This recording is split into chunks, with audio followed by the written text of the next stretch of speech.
Mikrofon noch falsch eingestellt, ich weiß es nicht. 5 Sekunden vor Start geht einfach das Internet nicht. Was ist das wieder für Internet? Start mit Internet.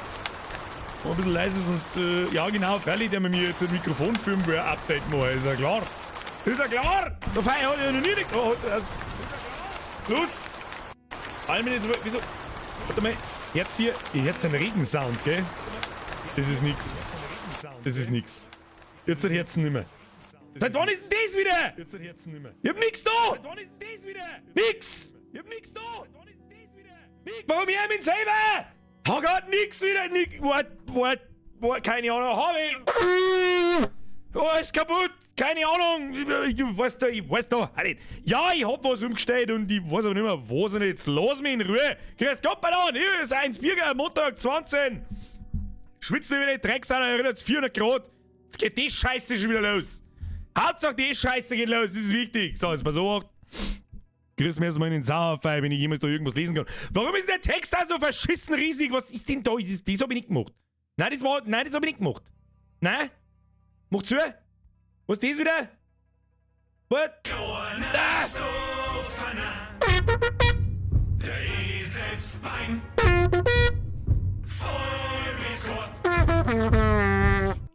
So, passt, wir waren jetzt Mulweg, merci für den Resub, seit der Plague Tale 1 für... Das hat ja unfassbar lang gedauert. Was denn? Sieht Niedermond an geil Stream zum Ausklinger vom Doc Eich. Witz. Mei Freundin hat sie mit den Feierzeig in der Honstoschen GS Pütt. I riacht's noch reicher Fisch. Aber warum ist denn hier Karre in der Handtaschen, Alter? Ach, Hosentaschen. Wieso lest denn sie Hä? Wieso lest denn sie Handtaschen, aber da steht Hosentaschen? Was? Bruder, ich nix verstehen, sein Spruch. Austrian, ich weiß nicht, was ich sagen soll. Ich weiß nie, was ich sagen soll. Dankeschön. Stop it, geht's am Herrn.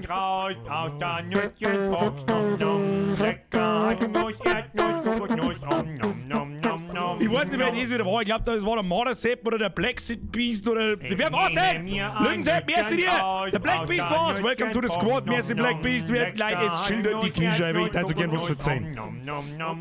Ich hätte so gern was erzählen. Was richtig aufregend ist sogar. Das ist für mich was aufregend. Schau mich. Wir wollen jetzt Mothersepp, merci für den Resub. Tschüss. Black Beast, merci für den Video. Bimi, merci für den Resub. Jetzt gibt der Sprengi wieder mit irgendeinem Funfact, den morgen gar nicht lesen. Warum wird der wieder ausblendet? Was ist denn das? Funfact, das Geräusch von prasselnden Regeln im Filmen wird oft erzeugt, indem man brutzelnden Speck aufnimmt. Hashtag unnützes Wissen. Ab jetzt löst unnützes Wissen die Flachwitze des Tages ab. Spreng ich merci dir. Klaus, es ist 2 und du weißt das. Wenn der Gronk jetzt die Fan ist, na bist ja du der beste Streamer, oder? Na bist ja du der Beste. Das made my fucking day, ganz ehrlich. Das ist das, was ich gerne erzählen darf, aber ich Klaus, weil der 10er ist zu viel und du weißt das. Flo, merci für den Drilling. Aber Drücksektion Oberland an mit Alter. Schreibe keinen seiner Roman, wer sollte denn das lesen? Lange sehr scheiß Arbeit, wenn einer von Neumann und Müller zuschaut und das sieht, dann leg mir mal. Scheiß Messebau. Aber ich freue mich auf den Stream, das ist ein schönes Bier in der neuen Folge, was gehabt, macht's erträglich. Eine Caps sind übrigens und was ist denn das wieder?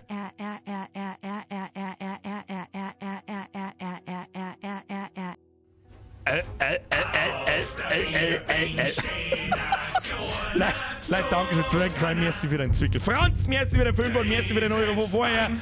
Justizveranstalterin. Nein, du brauchst übrigens Kurzzeichenunterlegenheit, glaube ich. Eher von meiner geistigen Behinderung und ich mich wieder anstehe wie ein geistig Behinderter. Das kann möglich sein. Timson, merci für den Reset. Ja, ist ja gut.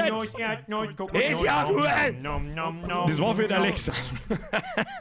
Alexa, bitte lege 24 Kilo weichkochen, vorwiegend weichkochende Kartoffeln in den Warenkorb. Bestellung bestätigen. Ja, Bestellung bestätigen. Bitte nicht mehr nach Bestätigung fragen. Bitte 24 Kilo vorwiegend weichkochende Japfe. Einen Sog. Right, dankeschön. So, Flyer, merci dir und Timson, merci für den Reset. So, Schluss jetzt. Friends of the Sun, Phase 1, eine Cap sind unterwegs. Ja, das ist einmal die gute Nachricht. Und die zweite gute Nachricht, gestern Holy shit. Da hat's mich kurz genommen. So, aber es ist, da bin ja ich kurz mal wieder, da kommt der kleine Bierger raus und ist kurz Fanboy. Und zwar, ist gestern was Verrücktes passiert. Und zwar, was muss ich schnell kopieren? Das schauen wir uns jetzt einfach an und sagen wir nichts dazu. Schauen wir uns jetzt einfach an und sagen wir nichts dazu. Na, Schluss jetzt! Schluss! Nasenmann! Wo mir als stillen Zuschauer Du bist überhaupt kein stiller Zuschauer. Rahmen und Na? Schliasmi am schlechte Witze. Na, wir brauchen einen Unnützen. Was ist gelb und schwarz und macht die ganze Zeit Mus Mus? A Biene, Eine Biene, die rückwärts fliegt. Da geh heute dein Maul! Merci dir. 25 Jahre, 2 stille Zuschauer, du Kasperlkopf. 5 Nase, die lese ich mindestens alle 2 Tage irgendwo in die Kommentare. Stille Zuschauer. Wenn dieser stille Zuschauer ist, wissen dann, weiß ich nicht. Leute, Dankeschön. Maxi, wieso wird der Maxi wieder rot gezeigt? Weiß ich nicht. Merci wieder in 1 Cent oder für einen Euro oder was weiß ich nicht. Tobi, merci wieder ein Reset. So, jetzt warten wir noch auf den Mike und dann ist fucking nochmal Schluss. Wir müssen uns das anschauen. Anschauen!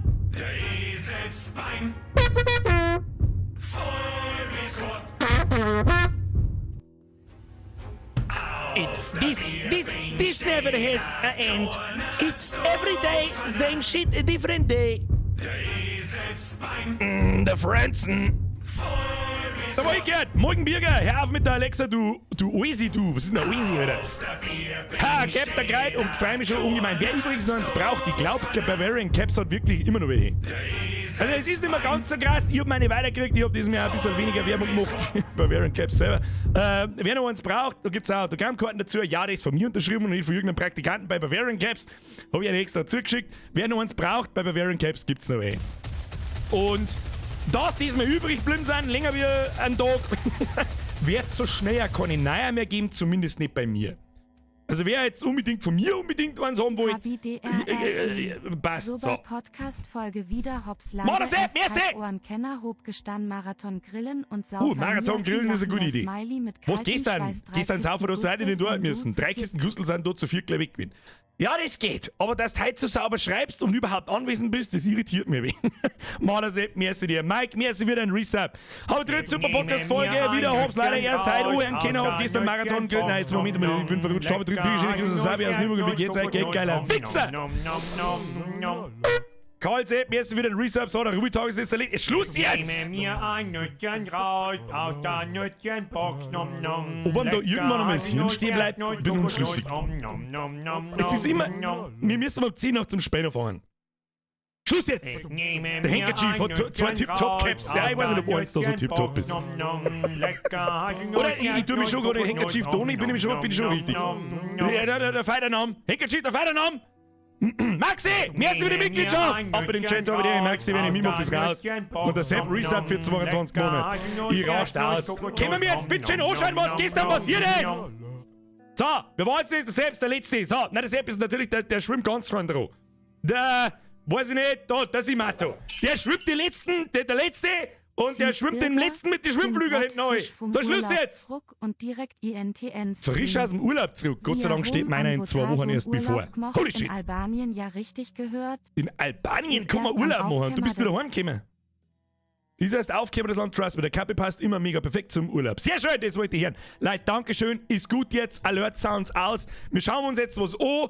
Und dann sage ich jetzt nichts dazu und dann kommentieren wir das kurz und dann Birger reagiert auf der auf den Birger reagiert. Super. So, Schluss jetzt. Meine sehr verehrten Damen und Herren, I proudly present to you. Wer diesen Herrn da rechts unten nicht kennt, der ist raus. Okay? Der YouTube-Papa.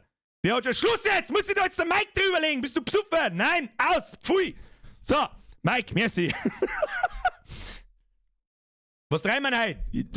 Schnetzeln. Zombies zerpümmeln. Jetzt aufpassen! Da, Achtung. Da klemmt ja aber schön was dazwischen. Helft mir, Obi-Wan Kenobi. Was ist das? Er hat dich was gefragt. Was ist das? Helft mir, Obi-Wan Kenobi. Als ob. Ihr seid meine letzte Hoffnung. Er sagt, es ist nichts, Sir. Nur eine Funktionsstörung. Alte Daten. Schenken Sie dem keine Beachtung. Wer ist sie? Ist noch mehr da von dieser Aufzeichnung? Sie ist wunderschön. Okay, well- das war halt sehr nice. Das war, wie heißt der Channel? Ich muss mir das mal kurz merken. Bürger zockt, okay. Das ist sehr nice. Das werde ich mir mal angucken. Zeichnung. Sehr, sehr schön. Sie ist wunderschön. Da muss ich ganz ehrlich sagen, das geht schon runter wie Butter. Wenn so jemand sagt, sehr nice, das muss ich mir merken. Wo ist der Krank im Channel? Wo ist er denn? Nein, mal ganz im Ernst. Es ist mir eine Ehre. Mehr kann ich nicht sagen. Ich hab gemeint, das war ein Witz gestern. Wie ich den Clip kurz gesehen habe. Wir haben einen gepostet, ich glaube der Flip 555 Nase, bin nicht ganz sicher. Muss ich ganz ehrlich sagen, das freut mich ungemein, wenn jemand wie er ist, einer der größten, er war einer der ersten deutschen Let's Player, er ist einer der größten deutschen Let's Player, nicht mehr, da haben dann Leute wie der Monte und so gekommen, aber jeder in YouTube Deutschland und Twitch Deutschland muss einen Gronk kennen. It is what it is. Und er ist halt auch alt genug, dass er den Witz versteht. So, schon krass, dass mit Gronk mittlerweile 15 Jahre meines Lebens begleitet. Ja, same hier. Hat's schon 15? Der hat doch nicht schon 2008 angefangen, oder? Oder? Internet durchgespielt. Natürlich nicht. Next Step, ich hätte gerne eine Reaction vom Asmongold. Dann habe ich es durchgespielt. Da das nie passieren wird, fürchte ich, werden wir das noch eine Zeit lang machen. Aber vielen lieben Dank. Ich werde das nicht singen, das ist mir wohl. Liebster Herr Gronk, falls Ihnen das gefallen hat, es gibt ein Best-of, das dauert zwar geschmeidige 17 Minuten, aber ich habe das Gefühl, Sie könnten sich möglicherweise köstlich amüsieren. Vielen herzlichen Dank, es ist mir eine absolute Ehre, jemanden wie er so herzlich über so einen Bullshit zum Lohen, den man gemacht hat. Bedeutet mir sehr viel. Sag ich dir ganz ehrlich. Sag ich dir ganz ehrlich. So, zurück aus. Schluss jetzt. Leute, Schluss mit Donations jetzt. Was ist mit euch? Aus, pfui. Tommy, Alter, die Ähnlichkeit zwischen euch ist schon krass. Verwandt, weiß ich nicht. Vielleicht bin ich bin der borische Krank. Wahrscheinlich eher nicht. Boris Blut, merci wieder ein 5er, Timmy Boy, merci wieder ein Euro. Mike, die habe ich auch übersehen. Da ich so wenig zur Zeit da bin, heute einen Kasten geile Wichsen, best Chat ever. Was ich damit tue, da werde ich mir saubere Fischplatten an meinem Geburtstag kaufen. So schaut's aus. Und nicht in einen Kasten Bier investieren. Gronk ist im Gegensatz zu Monte und auch noch ein anständiger Typ. Ja, zwischen einem Monte und einem Gronk sind ja doch bitte Welten. Gott sei Dank. Ein Gronk ist immer freundlich, immer gut gelaunt. Gut, er hat auch einmal, der streamt halt so viel und macht so viel Content, dass er irgendwann einmal ausrast. Aber er ist, den kann man nicht mengen. So, also entweder sagt man so, ja, das ist mir wurscht, aber ich glaube nicht, dass er Gronk Hater hat. Ist unmöglich. Sympathischer Typ, aus. Und wenn der, genau wie der Sprenger schreibt, wenn der Gronk grantig wird, Premium-Content. Ja, passiert wahrscheinlich einmal im Jahr. So, Leute, Schluss jetzt. I fucking klopf mir selber auf die Schulter, freut mich immens, ganz immens sogar. Wir spielen mal Project Zomboid. Manche haben im Chat schon gefragt so, hey, wieso stehen da 3? Ja, das haben wir schon einmal gespielt, vor über 2 Jahren, auch im Sommerloch. Und seitdem hat sich hoffentlich einiges getan. Ganz furchtbar wichtig ist, wir lassen uns nicht, okay, Timmy Boy, ich hab dich schon gesehen. Es tut mir so leid, Grüße zu dir daheim, das habe ich vergessen zum Sagen, gell. Leute, danke schön generell für die ganzen Donations, wir spielen jetzt fix Mari Hollerstauern, 15 Mal in die Pfotzen geschissen. Und zwar, Project Zomboid ist ein Indie-Game. Wir werden mal den Indie-Sommer einleiten. Hochladen, was es eben ist. Und, was wollte ich jetzt sagen? Jetzt bin ich wieder durcheinander gekommen, weil ich kurz an Diablo 4 gedacht habe. Der einzige, ich sag jetzt einmal, nicht in die Game-Session wird, wenn Diablo 4 kommt, am Freitag in einer Woche.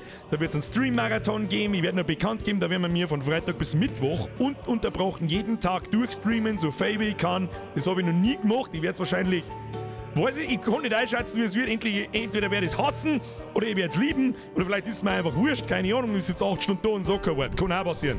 So, jetzt schalten wir einfach mal um. So schaut's aus. Kann das irgendjemand lesen? Was ist jetzt da? Ich hab's extra eingestellt. Ja, sicher, da geht schon was. Könnt ihr das lesen? Ist das groß genug oder muss ich es hart größer machen? Weiß ich nicht. Der Dark Souls Princess hat sich Urlaub für einen Stream-Marathon genommen. Ihr habt's lauter besoffen, ja. Kann man lesen, passt schon. So, ich sag's euch gleich schon, was es ist. Ich hoffe, wir haben 3 Pfund Backseater dabei, weil ich absolut keine Ahnung mehr habe, wie das verdammte Spiel funktioniert. Okay. Schluss jetzt, Timmy Boy! Ganz genau, hast mich schon verstanden. Du Zipfel.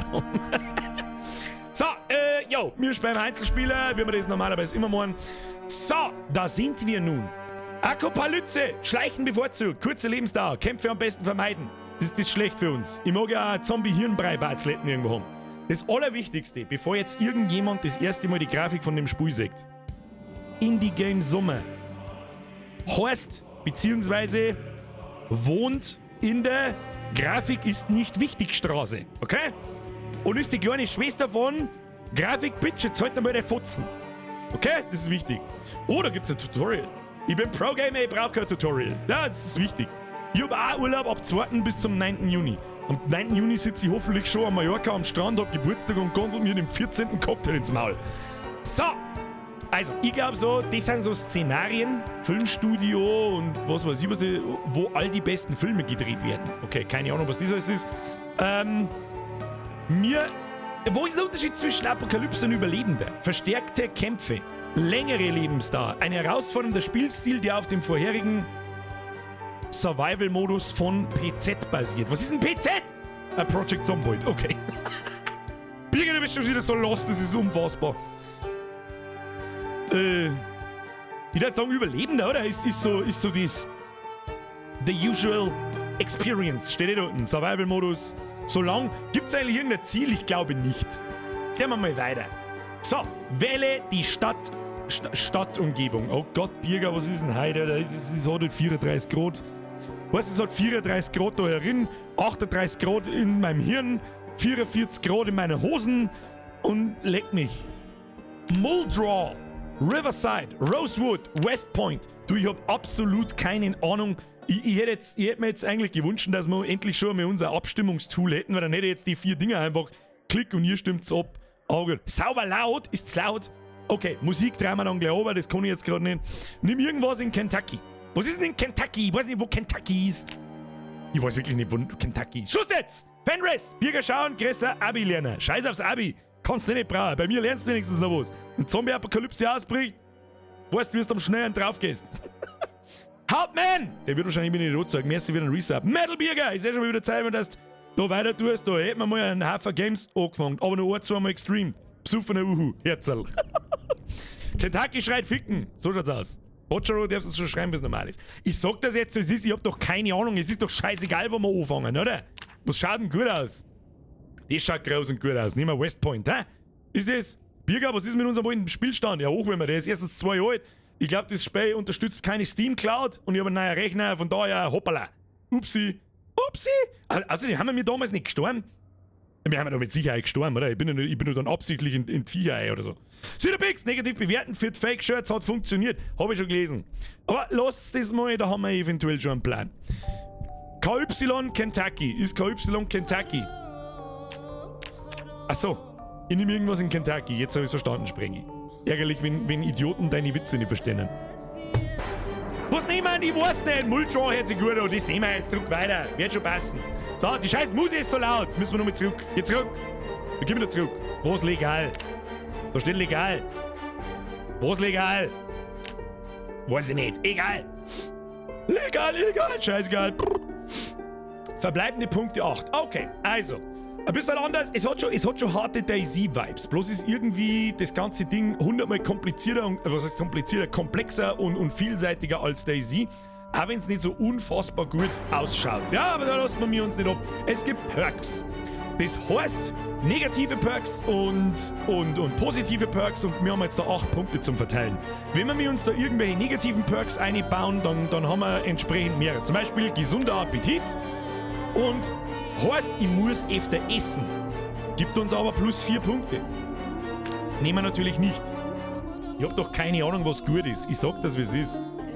Ich darf jetzt einfach einmal sagen, was ist da wieder los? Timmy Boy, mir ist wieder ein Resub. Schluss jetzt.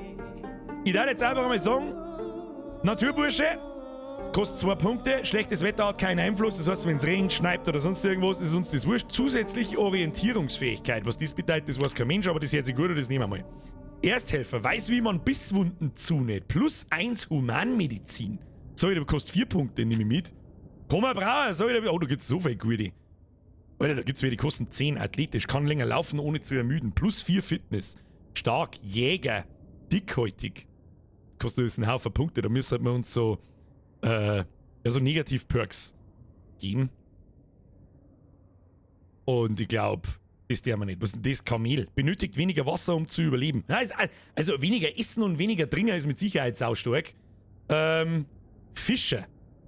Kosten, wir haben noch bloß so 2 Punkte. Schnellleser. Das weiß ich auch noch. Bessere Sicht bei Nacht. Ist die Sicht dann so gut, dass man sich in der Nacht wirklich auch bewegen kann, oder sehe ich dann 5% weiter und es ist im Prinzip scheißegal? Ich sag, dass es ist. It is what it is. Da müssen wir leben damit. Was soll ich machen? Weiter geht's. Da sind wir nun. So schauen wir also aus. Untätig. Was untätig? Gehen. Schaut ein bisschen aus wie Chinesen-Zins im Nachtthema drin. Weiß ich jetzt auch nicht. Kann man da irgendwo Zufall drücken oder so? Zufällig. Oh ja, der. Oh. Schön. Der Zauber nicht. Oder Lederhosen. Gib mir mal Lederhosen. Oder Lederhosen. Braun. Haartyp, Bartyp. Wo? Hose, lange Jeans, Shorts. Mach braun. Mach die braun. Ja, warum gibt's da wieder kein gescheites Braun?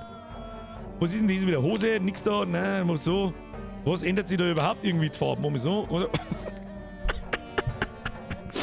Alter. Ich weiß, wie wir machen. Ich hab ihm sofort der Pink gehämmert. Pink, hab ich gesagt. Nein, das ist nicht pink. Das ist. Hi, my name is Cleveland. Please don't eat me. Hautfarbe, Kellerkind auf alle Fälle. So weiß, wie es noch gerade irgendwie geht. Haartyp, Mohawk. In schwarz. Ah, leck ja, Alter. Alter, wenn der kommt, Alter, der tut die weg. Das seh ich da. Das seh ich von da, der tut die weg. Das ist lila und nicht pink. Hey, Pointify, jetzt halt mal dein Maul. Pinker geht nicht. Dann nehmen wir das. Ist das schön pink? Hallo, ich bin der Jeremy Pascal. Und genau so nennen wir ihn. Und zwar nicht mit TCH, sondern Jeremy Pascal mit K. Mit B. Pascal. Jeremy. Entschuldigung, ist das blau. Socken. Lange Socken. Normale Socken. Keine Socken. Nehmen wir lange Socken. Lange Socken sind sexy. Schuhe. Sneaker. Schuhe, die kennen wir Typ 1. Typ 2. Ja, das ist wirklich hochgradig sexy. Oh, Brusthaar. Es gibt ein Brusthaarhackerl. Zieh ihm sofort das Hemd aus. Keine. Was ist denn das? Tanktop? Keine. Was ist jetzt da? T-Shirt? Keine. Da. Da. Best Game ever! So, Hut. Haben wir mir einen Hut? Und dann haben wir eine kleine Golfkappe. Oh, liegt da der Blitz. Wieso blitzt da auf einmal? Machen wir ein bisschen schräg. Ja, die passt auf alle Fälle. Brille haben wir auch. Ja. So einen richtig geilen Hipster. Da schaut ja.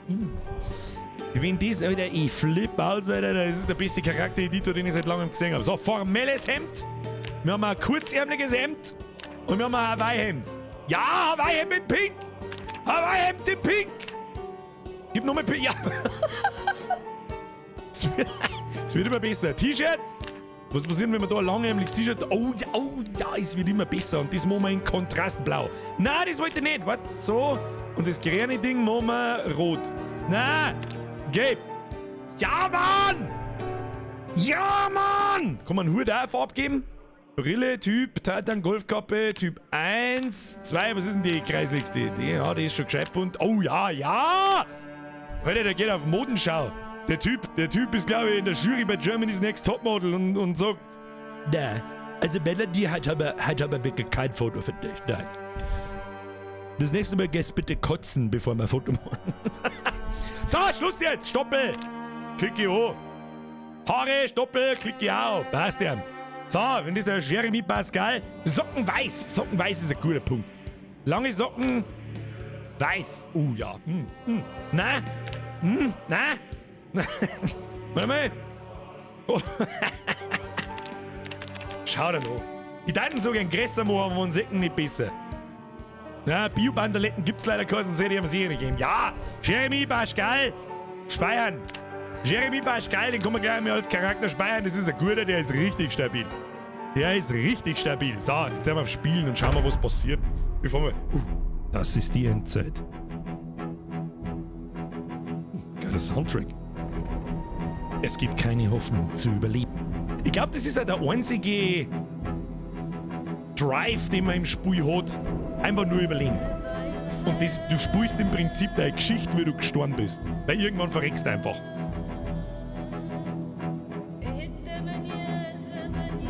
Ja, wie bin ich noch gerade gestorben? Geht das wieder weg? Jemals, ich weiß nicht. Hallo? Für das Spiel habe ich mir übrigens 4090er gekauft. Nur für das Spiel. Zum Überspringen klicken. Was geht denn jetzt da übersprungen? Was übersprungen? Okay, das ist einfach ein schwarzer Bildschirm. Holy shit, Alter. Okay, here we are. Pass auf dich auf. WASD können wir laufen, nicht rennen ist ein guter Tipp. Ja, Präzision, Leute. Suche nach Wasser, craften so und so, vermeide Spanner. Ja, das weiß ich noch, man kann Vorhänge im Haus zuziehen, damit Zombies nicht reinkommen und kein Licht nicht sehen und so. Also es geht so weit, dass man im Haus drin seine Zimmer, also seine Fenster vernageln kann und so und seine Vorhänge zuziehen, weil du, wenn du da drinnen Licht machst und draußen geht ein Zombie vorbei, dann kommt einer und dann hast du ein Problem. Das weiß ich noch. Mehr weiß ich nicht mehr. Zombie-Überlebenshandbuch, das machen wir zu. Nein, wie machen wir das zu? Da mal. Okay, links rum. Okay, here we are. Wir haben hochgradig sexuell. Wir lassen uns nicht von der Grafik abschrecken, wie duckt wir sind. Auf C. Das ist gut für uns. Das Interface ist sehr gewöhnungsbedürftig, da brauchen wir nicht schmerzen. Drücken wir auf Pause. Kann man das Interface bewegen? Ja. Wisst ihr, warum ruckelt das? Ruckelt das auch bei euch so kreiselig? Keine Ahnung. Lernmaterial. Um Gottes Willen, was ist denn das alles? Oh, also da bin ich mir jetzt schon sicher, das hat es beim letzten Mal nicht. Könnt ihr da irgendwas lesen? Könnt ihr da irgendwas lesen oder müssen wir es GUI-Größer machen? Müssen wir es GUI-Größer machen, oder? Weil da kann kein Mensch irgendwas lesen. Der YBO sagt, ja. Kann ich Ihnen nicht mehr lesen und ich sitze vor einem großen Monitor. Wir probieren es aus. Wir schauen es uns so. Let's have a look. Irgendwo kommen. Cursor-Sichtbarkeit, nein. Framerate festlegen, nein. Unbegrenzt. UI Render FPS. Ah ja, deswegen ruckelt es wahrscheinlich so. Wo ist jetzt der Zoom? Zoom. Da. Schriftart des Kontextmenüs, groß, Inventarschriftgröße, groß, Tooltip, Schriftart, mittel. Einfach mal alles einmal größer machen, okay, annehmen. Schauen wir mal, ist das jetzt kein Millimeter größer geworden, oder? Können wir Inventar, das ist mein Inventar. Oh, das kann man schon, oh, das ist ja riesengroß, Alter. Kann man blinder lesen, das ist ein Wahnsinn. Aber das schaut gut aus, das ist anständig schön zum Lesen. Es ist besser so. Leute, jetzt mal auf mit der Donnerei, was ist denn mit euch? Hupsi, der Bürger, bin ich auch der Durex. Wieso bin ich ein Durex? Verstehe ich nicht, mehr dir. Gärtner, mehr ist wieder ein Resub. Hupsi, mehr ist wieder ein Resub. Klamizi, mehr ist wieder ein Fünfer. Kronk ist der YouTube-Papa und werde mal zum YouTube-Opa. Das glaube ich auch, ja. Warum kannst du das noch nie lesen? Ja, weiß ich nicht. Bin blind wie gestorben, was soll ich machen? Besser. Steffi schreibt besser, auf die hören wir, die hat Ahnung. So. Jetzt machen wir den Lernmaterial. Ich weiß nicht, was Lernmaterial ist, aber ich weiß auf alle Fälle, dass man in der Spieleumgebung, also im Environment, kann man über Bücher einen Haufen lernen, jeder einzelne Skill, Rezepte zum Kochen. Man kann mittlerweile sogar Heim-VHS-Kassetten finden, die kannst du in den Videorekorder einstecken und dann skillst du damit. Es gibt CDs und VHS-Kassetten. Was ist der Unterschied zwischen Heim-VHS und VHS? Wissen wir nicht. Egal. Ja gut, nice to know. Wir geben mal eben da oben, dann kannst du ihn hier besser sehen. Das ist, oh, okay. Jeremy Pascal, Gewicht 80. Wir haben 80 Kilo schwer. Eigenschaften haben wir da. Frisur, das interessiert uns keine Sau. Das sind unsere Fähigkeiten. Und unsere Fähigkeiten sind fucking wichtig. Fitness ist so auf Level 5. Wir haben Humanmedizin auf 1. Ob das so super schlau war, weiß ich nicht. Vielleicht hätte was ich noch weiß, was sau wichtig war, war Tischlerei. Da kannst du dann halt Bredel craften und lauter so einen Scheiß und deine Fenster zunageln und den ganzen Mist. Also gut. Schluss jetzt! Barbarian! Guten Morgen! Schluss jetzt! Gesunder. Kann man das irgendwie außer Dingsen so? Check ich nicht ganz. Ich hätte gern das Fähigkeiten-Ding hätte ich gern irgendwo, mein Status. Ja, dann gibt's Gesundheit, Fitness. Ich kann jetzt Kniebeugen machen. Kniebeugen. Nein, machen wir jetzt nicht. Haben wir keine Zeit für Kniebeugen. Schutz. Alter, da ist wirklich jedes einzelne Körperteil unterteilt. Sogar die Gackerl haben einen eigenen Bereich. Temperatur. Sagst, wenn es überhitzt oder wenn es jetzt kalt ist. Oh, das ist Debug. Wieso habe ich eine Debug-Oberfläche? Das weiß ich nicht. Ist ja wurscht. Ja. Was ist denn das? Was ist denn der Shortcut für das Ding? J. Merkt euch mal J. Blenden wir da ein. Machen wir Gesundheit. Lassen wir das da weiter offen. So. Ich kann es weder am Handy noch am Fernseher sehen. Hier einfach zu, fast wie beim Podcast. Wie blind bist denn du? Also wenn es das nicht ist, da oben werden wir wohl lesen können. Das ist auf alle Fälle unser Inventar. Und ich erinnere mich sehr gut daran, das Inventarsystem war so ein bisschen ein Ding für sich. Das ist alles, was wir am Körper tragen. Und da in der Liste hier hinten, da haben wir einen Schlüsselring. Ja. Und wenn du einen Rucksack hast und Hosentaschen oder irgendwie sowas, dann ist das alles da aufgelistet und alles durcheinander. Dann kannst du von A nach B ziehen und lauter so ein Scheiß. Und das da, die rechte Seite, ist Umgebung, was jetzt am Boden liegt und so weiter. Das weiß ich. Wieso läuft denn das Spiel eigentlich weiter? Drück auf Pause. Ja, gut. Was haben wir jetzt da so? Kann man das Inventar einblenden? Was ist das? Sekundär, Primär. Ah, das ist Haupthand und Nebenhand. Vorher noch. Da haben wir Herstellung. Aha. Alles filtern nach Name. Wow, das ist aber ein Großtextfeld. Vielen Dank, Spät. Das ist schön. Up, down, hoch, runter, Kategorie, Überlebenskunst. Brieföffner an Speer befestigen. Kann man mir das? Könnten wir das? Oder wo steht denn, was man dafür braucht? Hinweis. Alle benötigten Gegenstände werden aus dem Inventar und der Umgebung entnommen. Bekannte Rezepte, 274 von 380. Steht da nicht irgendwo, was man für einen Skill dafür braucht? Gut, werden wir schon finden, wir können noch keinen basteln. Was haben wir da? Was ist das? Nehmen. Ach, dann kann ich das Bett nehmen und woanders hier, okay. Was haben wir da? Das ist der Gebiet untersuchen. Kein Suchfokus. Kaminholz, Steine. Okay, das hat es damals, glaube ich, auch noch nicht gegeben, oder wir haben es nicht hergenommen. Okay. Was ist der Guide bei Spielstart anzeigen? Nein, brauchen wir nicht. Du kannst F1 drücken, um den Guide aufzunehmen, brauchen wir auch nicht. Und wir haben eine Map. Wir haben eine Map! Rechts unten haben wir eine Minimap, die hat es damals, glaube ich, auch noch nicht gegeben. Und da sehen wir grob, wo wir sind. Tun wir ein bisschen plussen. Ja, gut. 3D gefällt mir besser. Was M bedeutet, weiß ich nicht. Was S und X. Wo ist denn jetzt hier da? Okay, was das X bedeutet, weiß ich jetzt schon. Was S und M bedeutet, weiß ich nicht. Aber ich glaube, dass M für Map nur absolute Pro-Gamer wissen, was damit gemeint ist.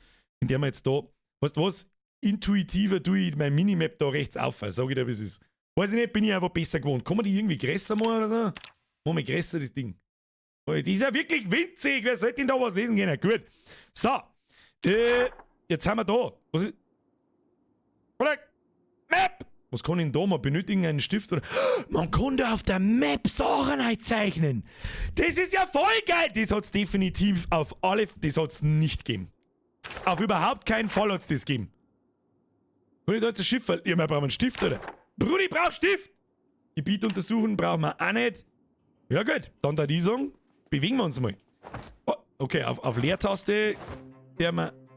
Rechte Maustaste kann man so zielen. Ja, und auf Leertaste schubsen und zuhauen. Ja, gut. So, jetzt müssen wir da mal erst einmal klarkommen. Schlaftablett. Ein Stift! Her damit. Stift, Wecker. Tu mir einen Wecker. Da habe ich nämlich was gelesen. Und zwar im Behälter parken, favorisieren, sekundär, ausziehen, ablegen, fallen lassen, Gegenstand platzieren, Wecker stellen. Gegenstand platzieren. Wo kann man den platzieren? Und dann einfach da so platzieren. Tatsächlich, man kann mittlerweile Objekte da einfach hier platzieren. Okay. Okay, Licht an, Licht aus. Wir brauchen was zum Essen. Machen wir so. Wie macht man Tieren auf? Ah ja, Mausklick, okay. Make-up! Kann man das benutzen? Primärausrichtung, Make-up, Make-up. Ich drücke Make-up. Make-up hinzufügen. Körperregion auswählen. Ganzes Gesicht. Make-up auswählen. Komplett. Achso, ja, mit Make-up machen wir unsere Kompletttarnung. Make-up, das ist gut. Das ist gut. Nehmen wir. So, passt. Make-up erledigt. So, können wir mir aus dem Scheißhaus saufen. Okay, Interaktion funktioniert immer gleich. Rechtsklick drauf und trinken. Erst einmal Wasserquelle, schicke Toilette. Wasser unbegrenzt. Ja, erst einmal eingießen. Bratfettsepp! Ein weißer Pfarrer hat mal gesagt, oh, gibt's ja gar nicht, wie kann heute Montag sein? Help. Merci. Leute, Dankeschön, Schluss jetzt, ich muss jetzt mit dem Spiel klarkommen. So, schauen wir mal, gibt's was zum Fressen? Kann man doch nicht, ich hätte so gern Brause, Saftpäckchen, Dose mit Bohnen, Eier. Und da haben wir rechts das ganze Inventar. Kann man doch nicht immer alles. Ja, das ist ein bisschen dumm. Brause, frisch gefroren, irgendein Schund. Kann ich nicht lesen. Dose mit Bohnen, Bratpfanne. Was? Die Bratpfanne nehmen wir gleich mal mit, das ist unser Prügelgerät. Oder schlagen wir gleich mit dem Bräter. Oder mit dem Muffinblech. So, Jeremy! Wir prügeln! Wir schmeißen jetzt die Prügeln aus! Mit dem Bratpfanne! Was ist das? Wieso geht das nicht? Nein, das geht offensichtlich nicht. Schade. Warte mal. Nehmen wir da. Weißt du, was der ich sag? Wir schleichen uns jetzt einmal. Jetzt gehen wir mal raus und schauen, was da los ist. Kann man das nicht irgendwie aufmachen? Weiß ich nicht. Weiß nicht, Brudi. Mach das jetzt zu da! Mach die Tür auf und gehen wir. So, außer zoomen. Oh, da unten sind schon die ersten Zombies. Seht ihr das? Da hier unten. Wir schleichen uns jetzt mal ins nächste Haus und schauen, was da los ist. Oh, Karre. Karre, sehr gut. Karre ist gut. Oder gehen wir zum Haus gegenüber. Oh, shit. Haben wir die schon gesehen? Ach du heilige...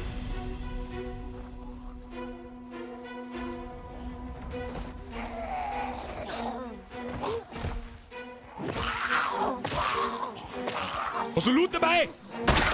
Weiß ich nicht. Ja, die haben Loot dabei. Ich hab die umgeschmissen. Nein, nicht. Das ist wieder kurzer Spaß, Jeremy.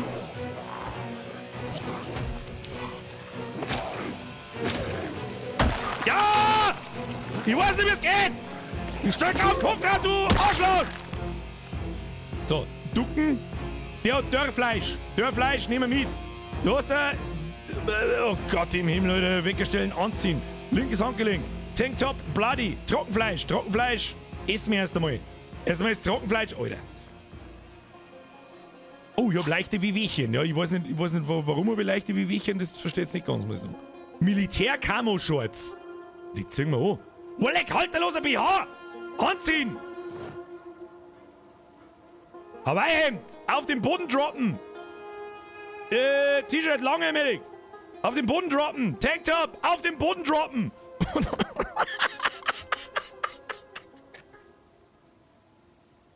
Perfection. Und du bist... Halt doch dein Maul. Militärstiefel. So, anziehen. So, jetzt ist jetzt Schluss mit dem Scheiß. Lakenseil herstellen. Anziehen. Wir halten mir den ganzen Scheiß dann im Inventar. Du, das Muffinblech jetzt weg. Was tust du mit dem? Jetzt schau mal. Okay.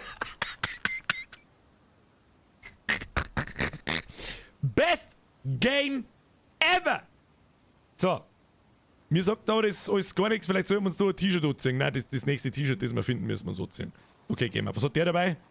Sneakers, silberne Nasenringe. Oh, Kippen. Ja, zum Rauchen fangen wir an. Das ist gut für uns. Das ist gut für uns. Wir schleichen uns jetzt.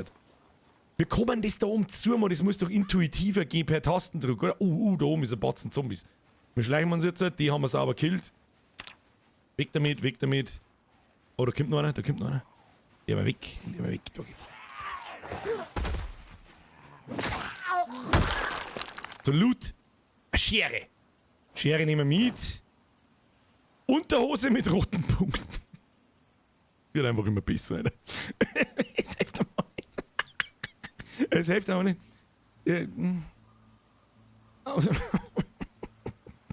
Ausziehen. Also.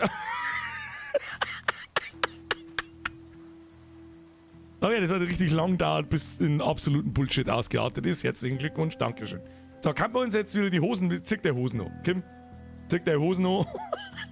Wirf die Shorts weg. Warum ist das jetzt alles in meinem Inventar? Was für Schuhe? Sind das die Schuhe, die ich anhabe, oder reden die Strumpfsäcke umeinander? Weiß nicht, du schon Dings weg. Das weg, Dörrfleisch, passt schon. So, wir gehen das wieder. Ah, wenn man einfach irgendwo hinklickt, okay. So, jetzt müssen wir vielleicht mal ein bisschen. Subtiler vorgehen. Schauen wir mal. Oh, Mülleimer. Kann man Mülleimer was machen? Gras entfernen. Geht auf den Boden sitzen, mit den Händen graben, untersuche dieses Gebiet. Ein Suchfokus. Oh, da drin macht was. Bzz, bzz. Was ist da? Frisch, ungekocht, tote Ratte. Sehr schön. Müllsäcke soll man mitnehmen. Hab ich in einem Video gesehen. Machen wir da. Warte mal, Fenster öffnen. Ah, da habe ich auch. Da steht ein Essen, da steht ein Topf. I'm a simple man, I see a Topf. Kann man Fenster einschlagen, ist eine schlechte Idee, da bleibt man, das weiß ich noch. Weiß ich noch. Ja gut, da müssen wir uns in den Schub verschleichen. Und dann irgendwo Zombie-Seppen, ja, einer ist nicht das Problem, aber wenn da einmal 5 wieder herkommen, dann wird es interessant. Sag einmal, wie schnell.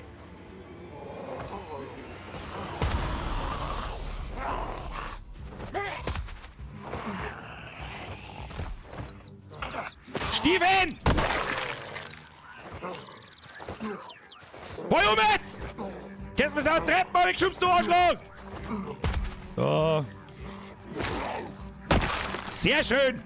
Goldring, Necklace, einen braunen Slip. Nein, den mag ich nicht. Goldene Arme. Ach, da ist der. Warte mal.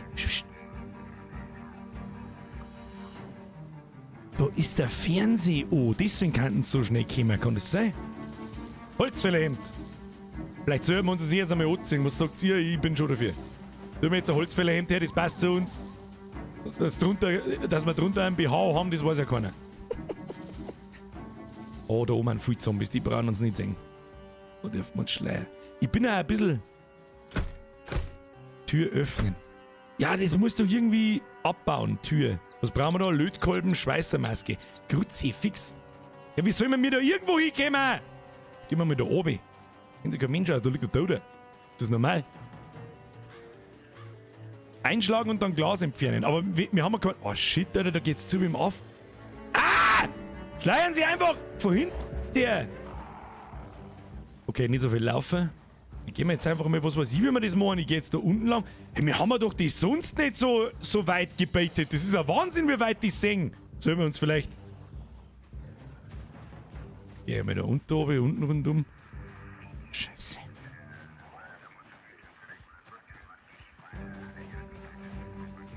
Ja, ja, die ganze Zeit was.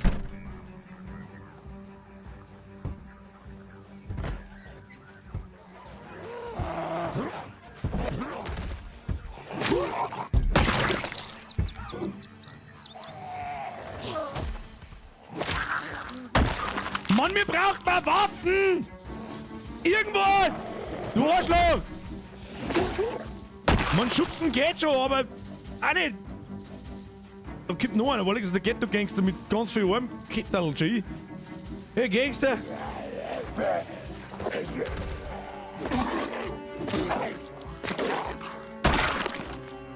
Kruzifix.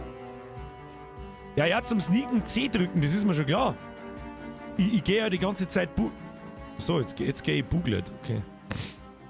Ja, probieren wir es einmal nochmal. Da müssen wir jetzt wieder reinkommen, so wie man sich an den Viecher vorbeischleichen kann.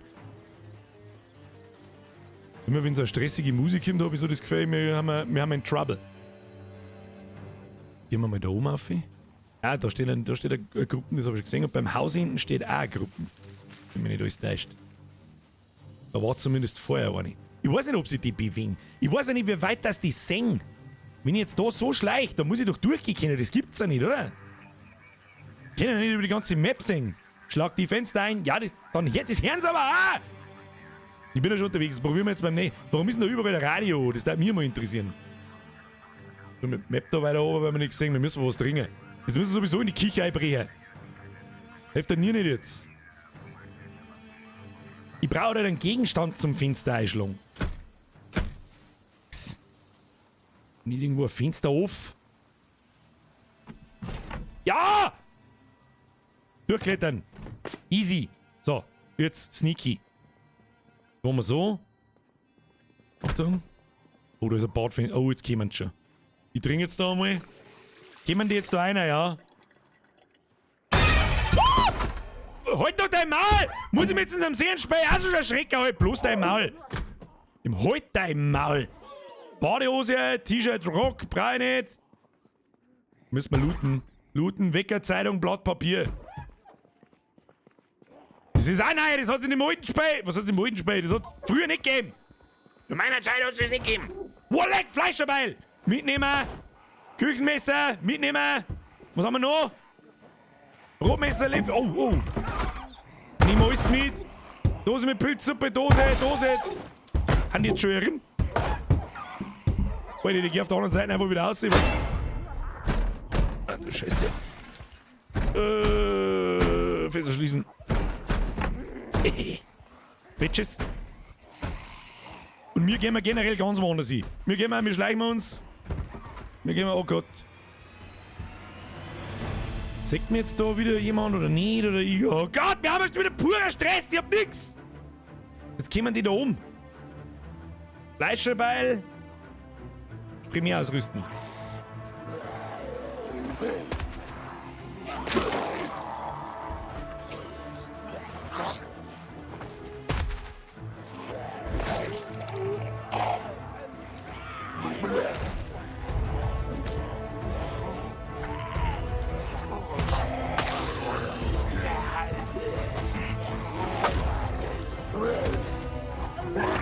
Na, ich hab mich bissen! Ja, geh, leck mir doch am Arsch mit dem Scheiß!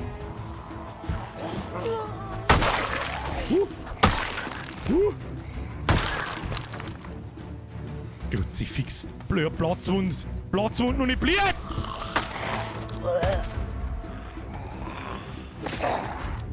Aber noch nichts zerrissen! Da Gott, da pickt auch schon wieder eine am Fenster drauf! Ich schleich mich jetzt da.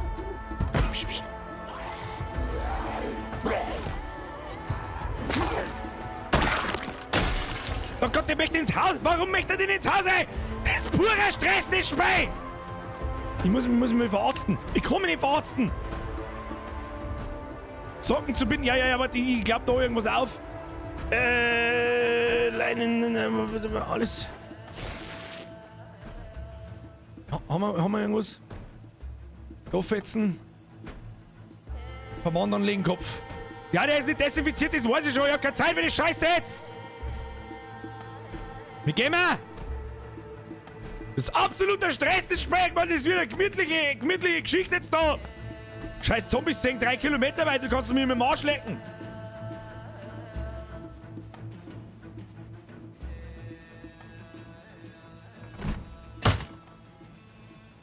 Psst. Jetzt. Psst. Irgendein Fenster ist schon offen. Kruzifix. Bratenfettzepp, ich hab die übersehen. Ich hab mehrere Leute beim Donaten übersehen. Es tut mir leid.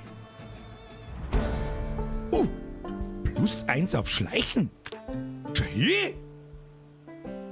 Vielleicht sollte man die ganze Zeit schleichen, damit man... Oh, das ist Skyrim-Zeug. Ja. Okay, hab schon verstanden. Na, nicht! Hab ich mir jetzt weh, ich wollte es nicht einschlagen. Das macht wieder einen riesen Gaudi.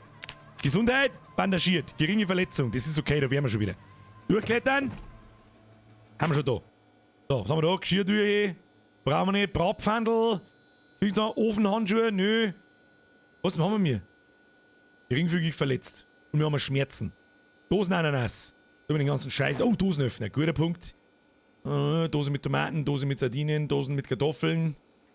Nehmen wir beides. Was haben wir da? Getrocknete weiße Butter. Das ist Sauerzweig. Das ist Schoki. Schoki, den wir essen. Schoki ist gut. Schoki. So. Wenigstens hört jetzt einmal die stressige Muse auf. Das ist ja ich narrisch. So, was hat jetzt die? Schon wieder ein BH. Oh, lecker, Alter, das ist voll, Alter! Pistol, Brudi. Pistol, Schrotflinten, MSR 7 keine Ahnung. Ich brauch die Schrotflinten, das ist alles, was ich weiß. Gebt Schrotflinte. Möchtest du jetzt mehr im Leben? 308er Moon, 9mm Patronen. Was braucht denn die für Munition? Steht das dabei? Wo ist der Sepp? Sepp-Spieler! Was braucht die für einen Moon? Gibt's das MSR 788 wirklich? Das hat nicht lang da. Da vor mir liegt aller Fassaden da ein scheiß Pumpgun drin. Okay. Wo ist jetzt die? Kann man das ein bisschen größer machen? Oh, ja, sehr gut. Aber da sehe ich halt nichts mehr. Gut. Was haben wir da? Schrotflinte. Die geht natürlich nicht in den Gürtel rein. Das ist mir auch klar. Machen wir so. Was ist das? Bandagiert. Fähigkeiten. Temperatur. Oh, uns ist ein bisschen warm. Ist uns ein bisschen warm? Na gut, das wird schon wieder. Wir werden schon nicht sterben. Was ist das da? Schwer beladen. Okay, das ist alles schwer. Dose mit Pilzsuppe. öffne Dose mit Pilzsuppe. Werden wir jetzt mal und dann essen wir es. So, wo ist jetzt die frische Dose mit Pilzsuppe? Favorisieren, essen, halbert. So, dann werden wir das Küchenmesser. Den wir da runterziehen. Das darf geht Pistolen, kann da ein Gürtel eingehen. Nein, das geht nicht. Das heißt, wenn ich jetzt einen Dreier druck, hoppla, wir kommen ins Inventar. Ah ja. Wenn ich jetzt einen Dreier druck, okay, wenn ich einen Einser druck, habe ich die Schrotflinten. Aber wir haben ja keine Munition dafür. Was ist denn jetzt? Ein Schutz nur. Also, jetzt hab ich schon kurz Angst gehabt. Das liegt bestimmt am BH, dass der so heißt. Ich denke auch. Wir gehen jetzt mal weiter. Haben wir da alles gelootet? Ja, das war halt nicht. Für das haben wir Munition wahrscheinlich, oder? Schachtel 308er geht wahrscheinlich ins Quar und die 9mm. Ja gut, da müssen wir. Ja, aber die Schrotflinten ist einfach besser wie. Mal primär ausrüsten. Und dann da die Pistolen gern. Aber da ist nicht so hin, wie ich das mir vorstelle. Fleischerbeil sekundär ausrüsten. Das geht nicht. Warum geht das nicht?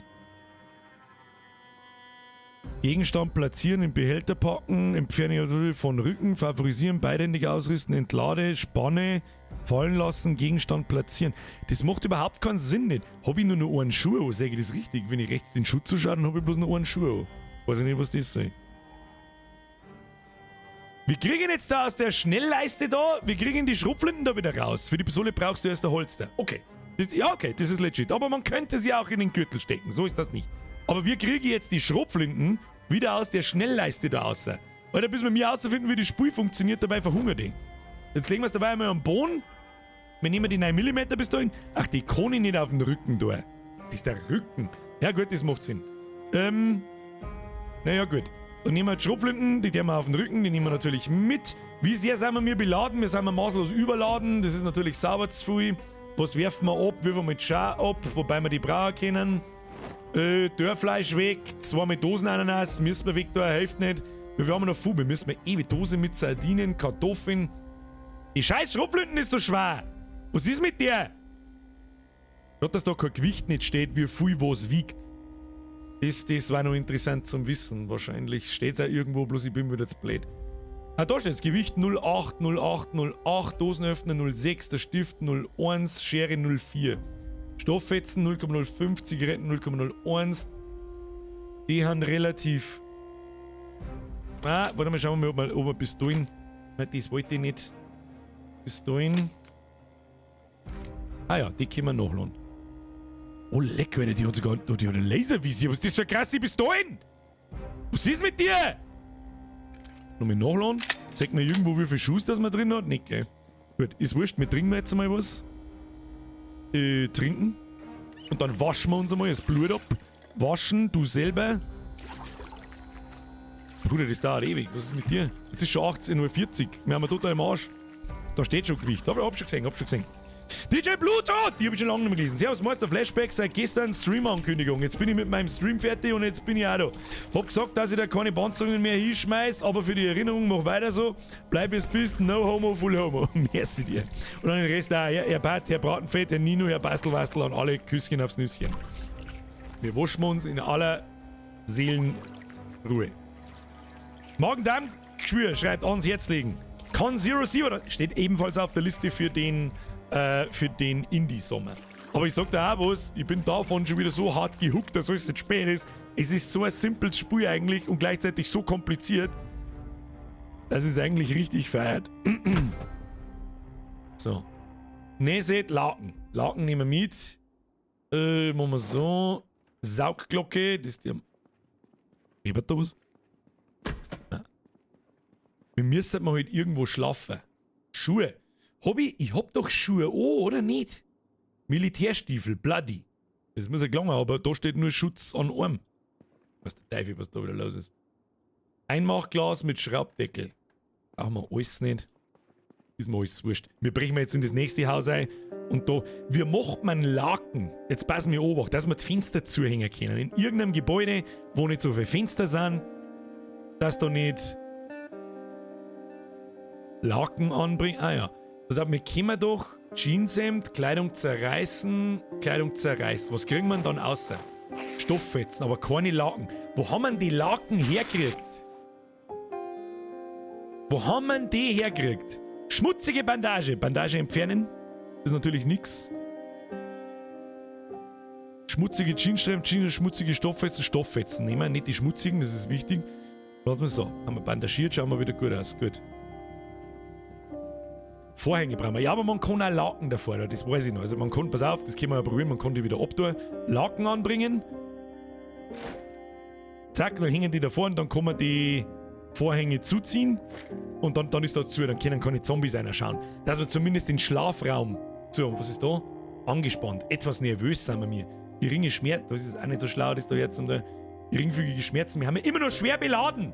Das ist einfach nichts. Ich muss die Schrotflinten liegen lassen. Ich sag das, wir müssen die Schrotflinten liegen lassen. Aber was ist mit deren? Vorhänge abbauen, nein, Vorhänge entfernen. Gibt ein Laken, ja, Vorhänge entfernen. Da haben wir immer noch schwer beladen. Ja, sind wir immer noch. Fuck off. Dose mit Tomaten, Dose mit Sardinen. Wir haben eine Dose Hundefutter, werft man auch noch weg. Ein Faden braucht auch keine Sau. Jeansstreifen nehmen wir mal mit. Die 308er Patronen brauchen wir auch nicht. Wir müssen alles wegtun.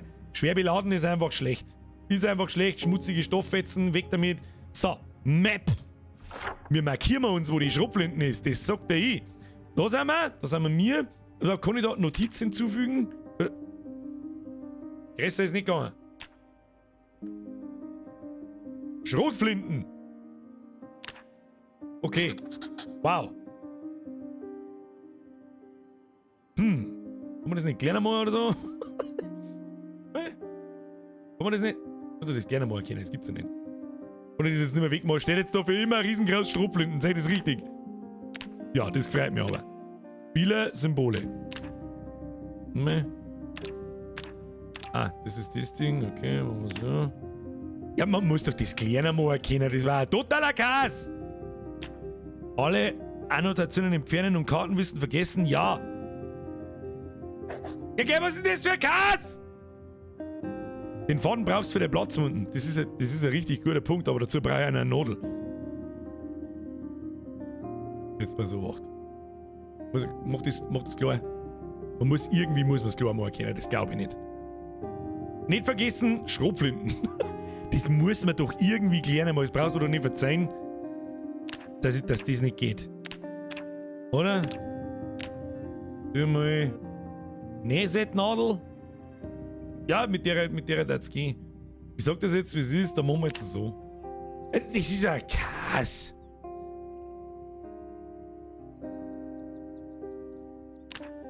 Dann machen wir jetzt so, das steht für Schrotflinten. Keine Ahnung.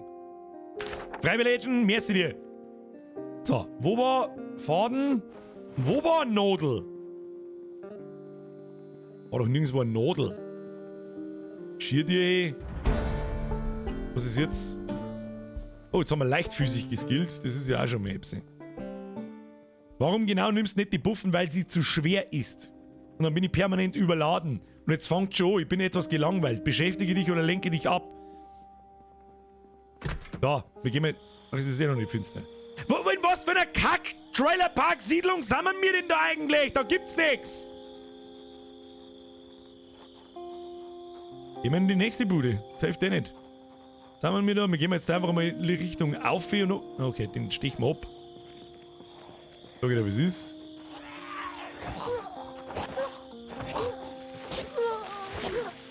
Voll zusammen jetzt! Ist aber schnell kaputt gegangen. Was haben wir da? Unterhose. Da gibt's auch nichts drin. So. Oh! Au! Du Arschloch!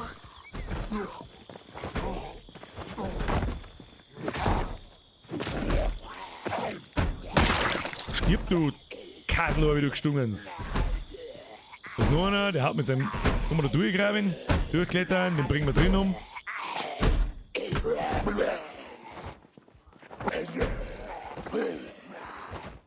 Feuer zusammen jetzt!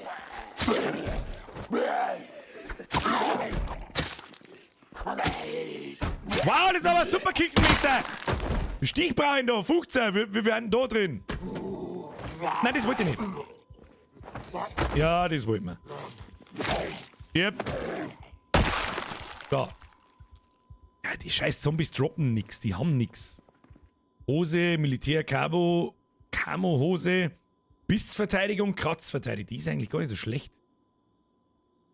Die ist eigentlich gar nicht so schlecht. Die ziehen wir jetzt so, wie ist denn unsere beieinander? Sagt man das? Oh ja, Isolierung, bla bla bla. Militär-Camo-Shorts sind nicht ausgerüstet, das macht überhaupt keinen Sinn. Militär-Urban-Camo-Hose anziehen. Sehr gut. So, und da ist. Wie groß ist denn das Inventar? Das ist also muss ich mir erst noch drüber ohne. Also machen wir da auf dem Boden sitzen, abbauen, Geräteeinstellung, Lautstärke 2 und ausschalten. So, der scheiß Fernseher zieht nämlich rundherum alle Viecher. Wir sollten mal schlafen, glaube ich. Goldring, Hundemarken, Militär-Camo-Pants, brauchen wir alles nicht. Da ist noch was zum Essen, ist das noch gut? Einschalten, auf Boden sitzen, untersuchen, abbauen, ne? Schauen wir mal. Das ist 21,50 Geschirrtuch. Kann man das als Laken hernehmen? Weiß ich nicht. Da haben wir Cracker und was weiß ich, was ist für ein Scheiß. Backsoda, Pflanzenöl. Nein. Also falls wir irgendwo mal eine Nadel sehen, war nicht schlecht. Jetzt probieren wir mal was mit den Laken, ob das über das ganze Fenster da drüber geht, dann kann man nicht mit da herin schlafen. Natürlich nicht. Vorhänge entfernen. Wir gehen mal wieder, gehen wir in die nächste Bude. So, wie das ist. Zu bestimmten Zeiten kannst du über den Fernseher skillen. Das weiß ich tatsächlich auch noch. Aber ich weiß nicht mehr, ich glaube um 6 Uhr in der Früh, 12 Uhr Mittag und 18 Uhr und auf Nacht irgendwo. Glaube ich. Ich weiß es aber nicht mehr. So ist schon Zeit her. Schmutzige Bandage entfernen. Aber immer noch Platzwunde blutend. Keine schmutzige Jeansstreifen. Hilft nicht. Wir brauchen noch was zum. Jetzt da öffnen. Ah, wir haben ein durstig. Gehen wir da rum. Etwas durstig. Waschen, Bandagen säubern. Guter Punkt. Haben wir. Trinken. Haben wir auch. Waschen. Ich mich selber. Und ein wenig hungrig sind wir auch. Vielleicht finden wir da herin was. Dose Chili. Ja, schon her. Ja, Dosen Pfirsich gondelt man uns ein. Öffne, Dose mit Pfirsich. Ja, waschen auf. Öffne, Dose mit Pfirsichen. Wo ist jetzt die frische Dose mit Pilzsuppe? Schmeißen wir am Boden. Pfirsiche, essen wir. Reingondeln. Tja, dann werden wir uns wohl oder übel in das Schlafzimmer da hinten reinlegen und betten, dass uns keiner findet. Das sagt ich. Ja, mein. Haben wir da noch was? Oh, Bandagen, sehr gut. Und noch ein Laken, sehr gut. Pinzette kann verwendet werden, um Glasscherben und Kugeln aus dem Körper zu extrahieren. Mit Glasscherben können wir noch brauchen, das garantiert er. Da stand doch zuziehen, oder? Ja, dann wird aber bloß ein Fenster von dem Doppelfenster. Pass auf, können wir nochmal schnell probieren. Laken anbringen. Dann ist das rechte Fenster. Zack, vorhin zuziehen. Dann machen wir da das zweite Laken ohne. So, das ist schon mal gut. Nachtquartier ist. Das senkt die Wahrscheinlichkeit, dass uns in der Nacht jemand angreift. Und was wir jetzt tun, wir schlafen jetzt. Schlafen, Boden sitzen, okay. Also wir haben noch nicht recht fettzrissen. Deine Kleidung musst du separat waschen. Ja, das weiß ich schon. Das ist einmal Körper, jetzt einzelne Werkzeuge, das du hast und Kleidung. Willst du jetzt wirklich schlafen? Ja. Wir haben nicht angegriffen worden, es ist 5 Uhr morgens, sehr gut. Wir packeln mal unsere Laken ein, wechseln wir mal die Bandage. Sehr gut. Jetzt haben wir nur noch eine Platzwunde, die ist aber nicht mehr blutend. Hier haben wir mal eine normale, das war eine richtige Bandage, die wird wahrscheinlich auch mehr bringen. Vorhin entfernen. Covid Rams, merci dir, Captain's Project, schreiben, freu mich schon, wir warmes Cola. Wieso gefreut sich denn nicht aber warmes Cola? Perfekt für Rock'n'Park jetzt da nicht. Oh, Rock'n'Park ist jetzt da nicht. Ich wünsche dir viel Spaß. Was kommt denn da so? Merci dir, by the way. Freiwillig und merci für den Zwickel. So, wir schleichen uns jetzt aus. Ich möchte Richtung Norden. Der Straße entlang. Dass wir da mal andere Gebäude finden wie den Scheiß da. Ich hätte gerne so ein Rohr zum Zuhauen. Und gut, jetzt zoomen wir mal aus. Da unten ist zombieverseuchte Scheiße. Da schaut alles gleich aus. Jetzt gehen wir auf und rechts. Wir wollen halt grob wissen, Daten, wo wir sind. Grob bloß. wir da? Müllsack und Flasche leer. Der Trapattoni hat den Strunz weggeworfen. Tenacious D kommt. Hab ich auch gelesen. Kannst du öffnen? Geht wieder nicht, aber das ist uns jetzt nicht wurscht. Wir gehen da nördlich auf. Das sind auch wieder bloß so lange Dinge da. Hab gehört, Helene Fischer ist Headlinerin. Hab ich auch gehört, ja. Tenak! Oh, da oben ist ein Fensterscheiben eingeschlagen. Das schaut auch mal nicht schlecht aus. Da können wir auf alle Fälle rein, wenn wir den Fensterscheiben wegmachen. Und wir schleichen uns jetzt da so. Können wir ja mal kurz die Fähigkeiten schauen. Leichtphysik. Da haben wir jetzt noch nicht einen Teufel und Schleichen haben wir auch nicht einen Teufel dazu gebracht. Aber gut. Jetzt kommen die schon wieder. Gut, jetzt gehen wir in die Bude rein und da drin schlägern wir.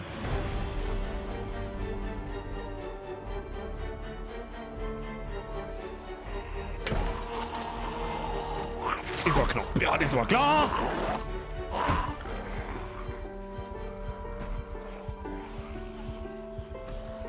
Okay, wir verpissen uns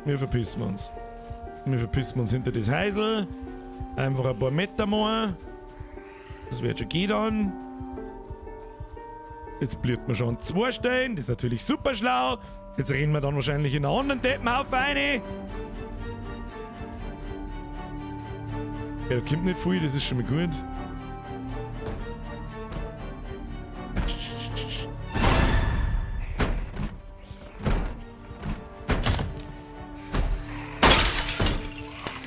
Wir brauchen das Glas entfernen.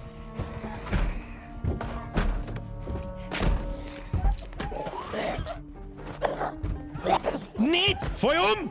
Oh shit.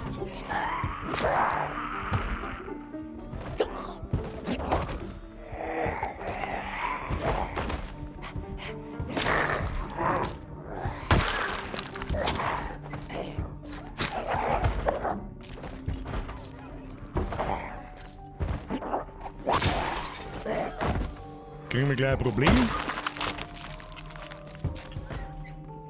Fürchte ich. Da hinten krebst du auch nicht umeinander. Pfeffer umgekocht, irgendein Scheiß. Dose mit Bohnen, das bringt uns alles nichts. Wir müssen ins... Eine Tranchiergabel. Okay, wie viel sind denn das? Nochmal. Verpissen uns. Wir verpissen uns. Kruzifix, da ist die nächste große Gruppe. Ich flipp aus! Aber da unten war mir ein Heisel, das anders ausschaut. Da hätte ich gerne rein. Sag ich dir was. Kann man das sagen?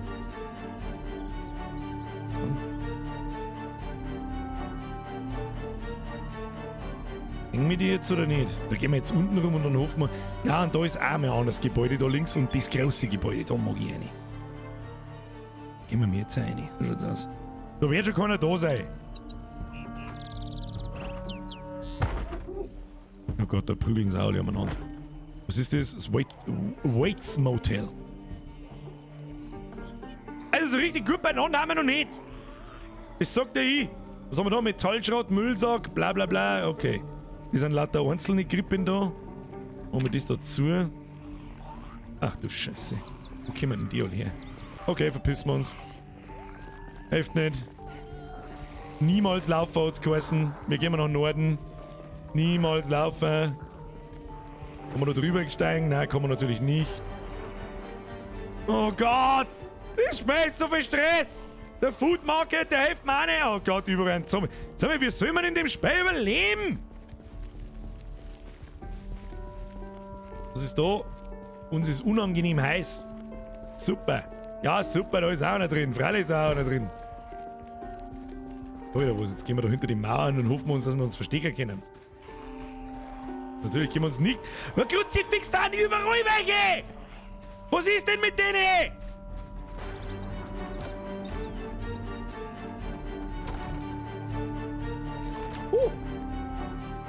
I think I found something. Muss man leise sein.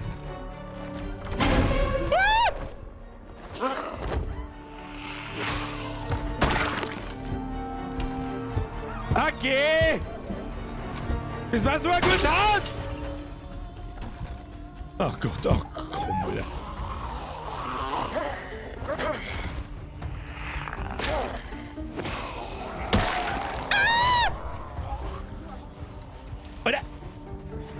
Das ist eine ziemlich unangenehme Zombie-Afro-Kapfütze.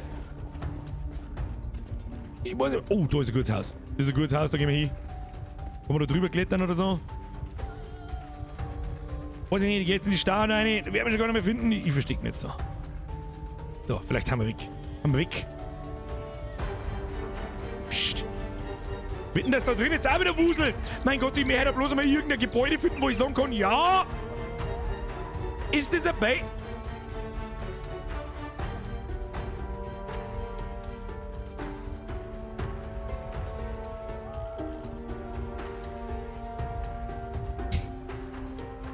Ich habe ein Sackel Zement, ja. Das ist alles, was ich weiß. Dann können wir da vielleicht ein paar...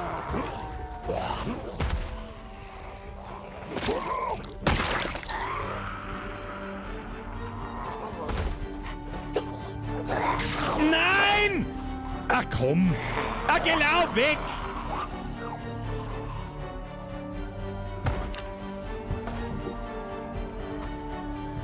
Ach komm! Ach oh Gott! Was ist denn das? Ich laufe einfach nur umeinander! Nein, geh weg von mir! Wir gehen mal. Ich weiß nicht, wo wir hingehen, aber mich verfolgt eine verdammte Horde! Ich hab überhaupt nichts da! Bandagieren! Mit Blutmaus alle legen, weil da ist nirgendwo ein Pflege, wo keine Typen nicht haben. Ich weiß nicht, wie man es abhängt. Mutzige Bandage entfernen. Da. Windstreifen. Haben wir schneller wie die? Tatsächlich sind wir unter dem G schneller wie die. Also nicht so viel laufen, das ist schon mal gut. Meiner ist die nächste Gruppe! Ja, sag mal! Wir sollten die da jemals mal Ruhe haben!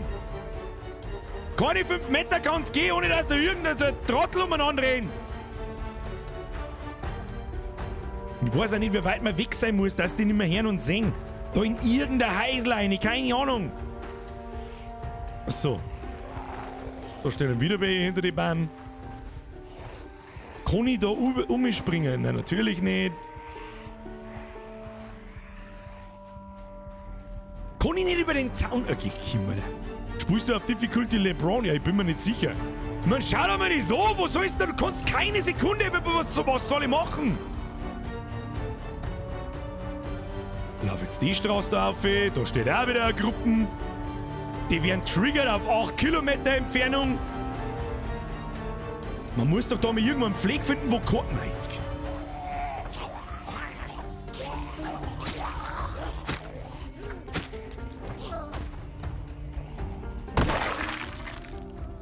Wir kimmen den I über den Zaun da drüber. Kimmi da über... Geh zu. Ach so. Gut, vielleicht gibt's irgendeine... Kimmen die von da oben, vielleicht können wir die einzeln umbringen. Da kommt da einer außer!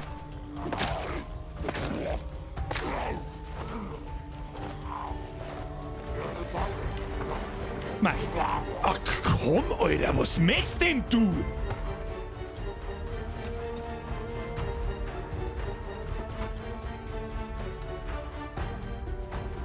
Ach, Kim!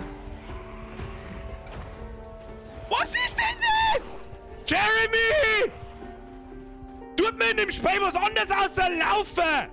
Ach, komm, Alter, wo soll ich denn da hin? Die sind alle 8 Kilometer weit! Jetzt geh nur durch die Stauen, ob's mich da nachverfolgen. Da steht eine Gruppe von 20 drin! Ja, natürlich! Freilich kannst du mitfahren!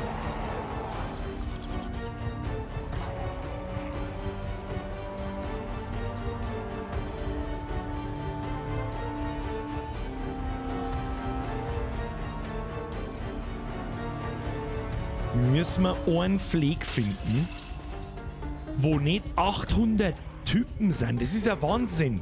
Da im Haus, außerhalb. Wie sollst denn da irgendwas tun? Nimm so ein schwarzes Auto, das schaut gut aus, geht das nicht und dann brutten. Ich hab das Gefühl, das geht nicht einfach so, ne? Probieren wir was.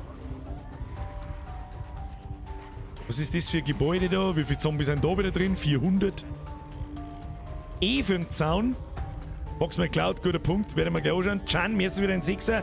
Habe Trittbürger, bleib so wie es bist und mach dein Ding, bist voll sympathisch und feiert deine Videos. Videos gibt's ja nicht mehr so viel, aber ich nehme das Kompliment dankend an, merci dir. Okay, laufen wir da weiter. Bandage empfehle ich, tue mir ein bisschen weiter reinzoomen, damit ihr vielleicht auch ein bisschen was seht. Hinstreifen. Ah. Super.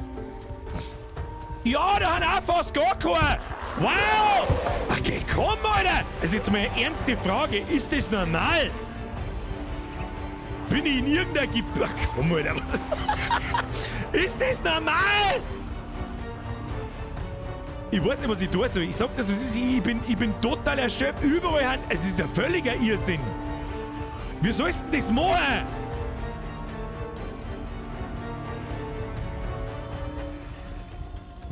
Das ist doch nicht normal, oder? Ich lauf jetzt da so durch. Und hoffe, dass sie mich nicht finden. Keine Ahnung. Da werden ja denen stehen mitten im Wald Zombies stehen. Spei. Oder? Gehst du mal da rauf? Wirst du den besten Weg schon so? Jetzt los ich dir einmal gehen. Also wenn jetzt da mitten im Wald irgendwo Zombies sind, dann sag ich, Alter, was ist das?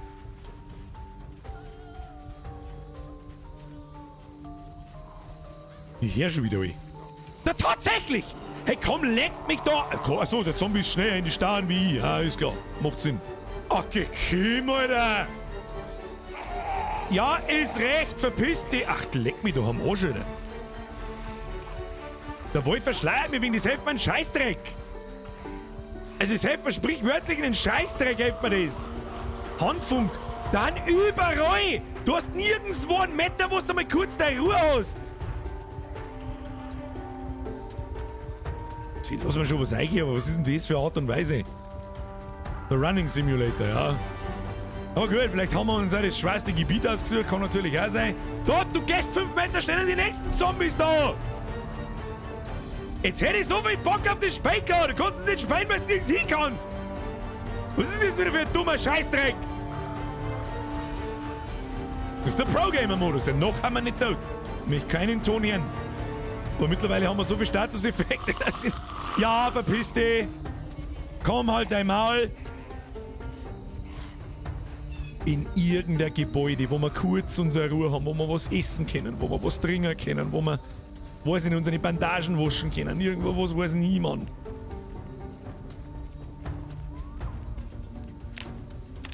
Was soll ich mit Kaminholz? Trottel!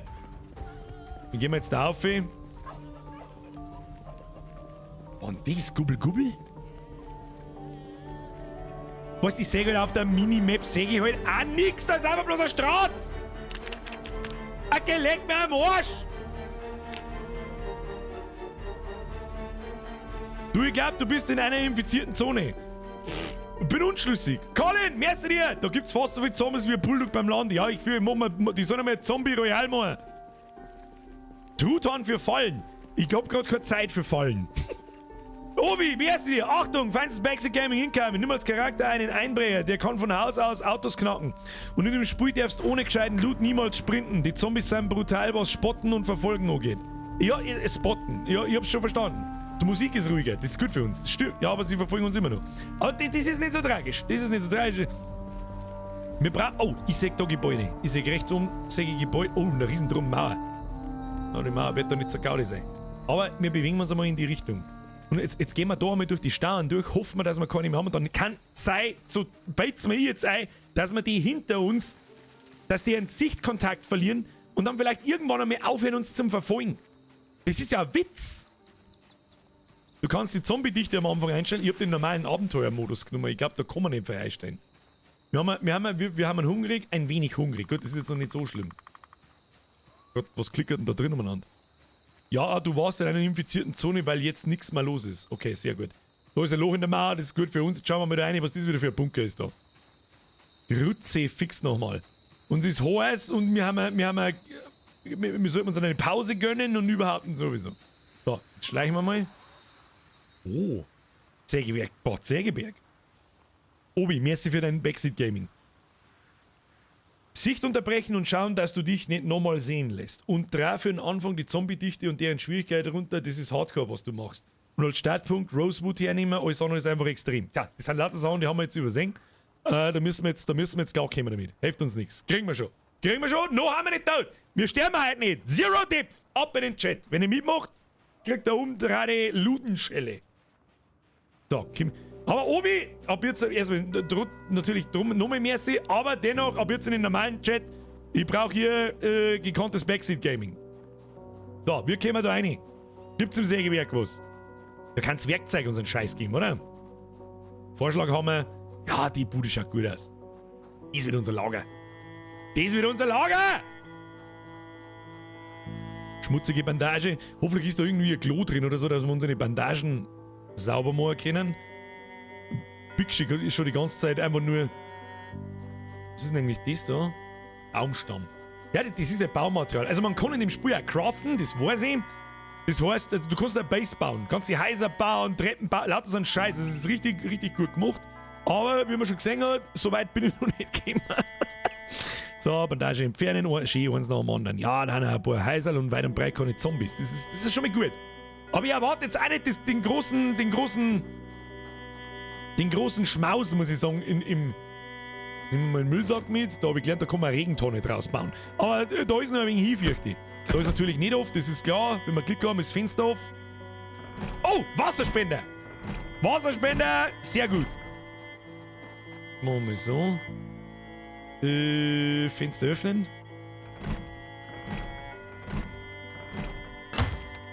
Geht das irgendwann, kann das sein, dass das irgendwann aufgeht oder muss es wirklich... Nein, dann müssen wir es einschlagen. Hilft nicht. Dann Glas entfernen, damit wir uns nicht wehren. Und dann durchklettern. So, haben wir schon drin. So, und jetzt steigen wir am Schreibtisch umeinander oder was? Nein. Was haben wir da? Stift haben wir schon. Papier, Kugelschreiber. So, erstmal was trinken. Wasserspender, waschen. Bandagen säubern. Erstmal alle Bandagen säubern. Das ist das Wichtigste. Dann trinken wir mal ein Lackerl und dann essen wir mal was.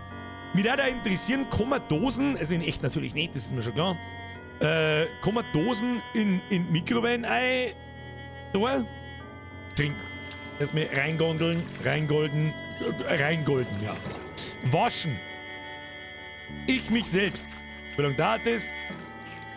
Dauert ein bisschen, aber es ist ja erst 12 Uhr Mittag gelangt. So. An den großen Zaun drücken, kommst du auch drüber, wenn du nicht zu erschöpft bist. Okay. Also der Howie-Zaun, der doppelt so hoch ist wie der normale Zaun. Der Domi, best Game ever, ja, immer noch.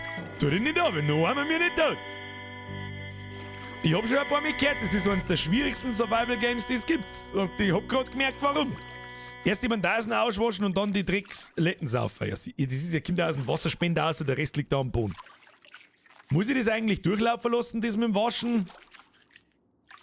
Wenn ich jetzt abbrich, fange ich wieder von vorne, oder? Wir haben ja immer noch recht schwer beladen. Warum?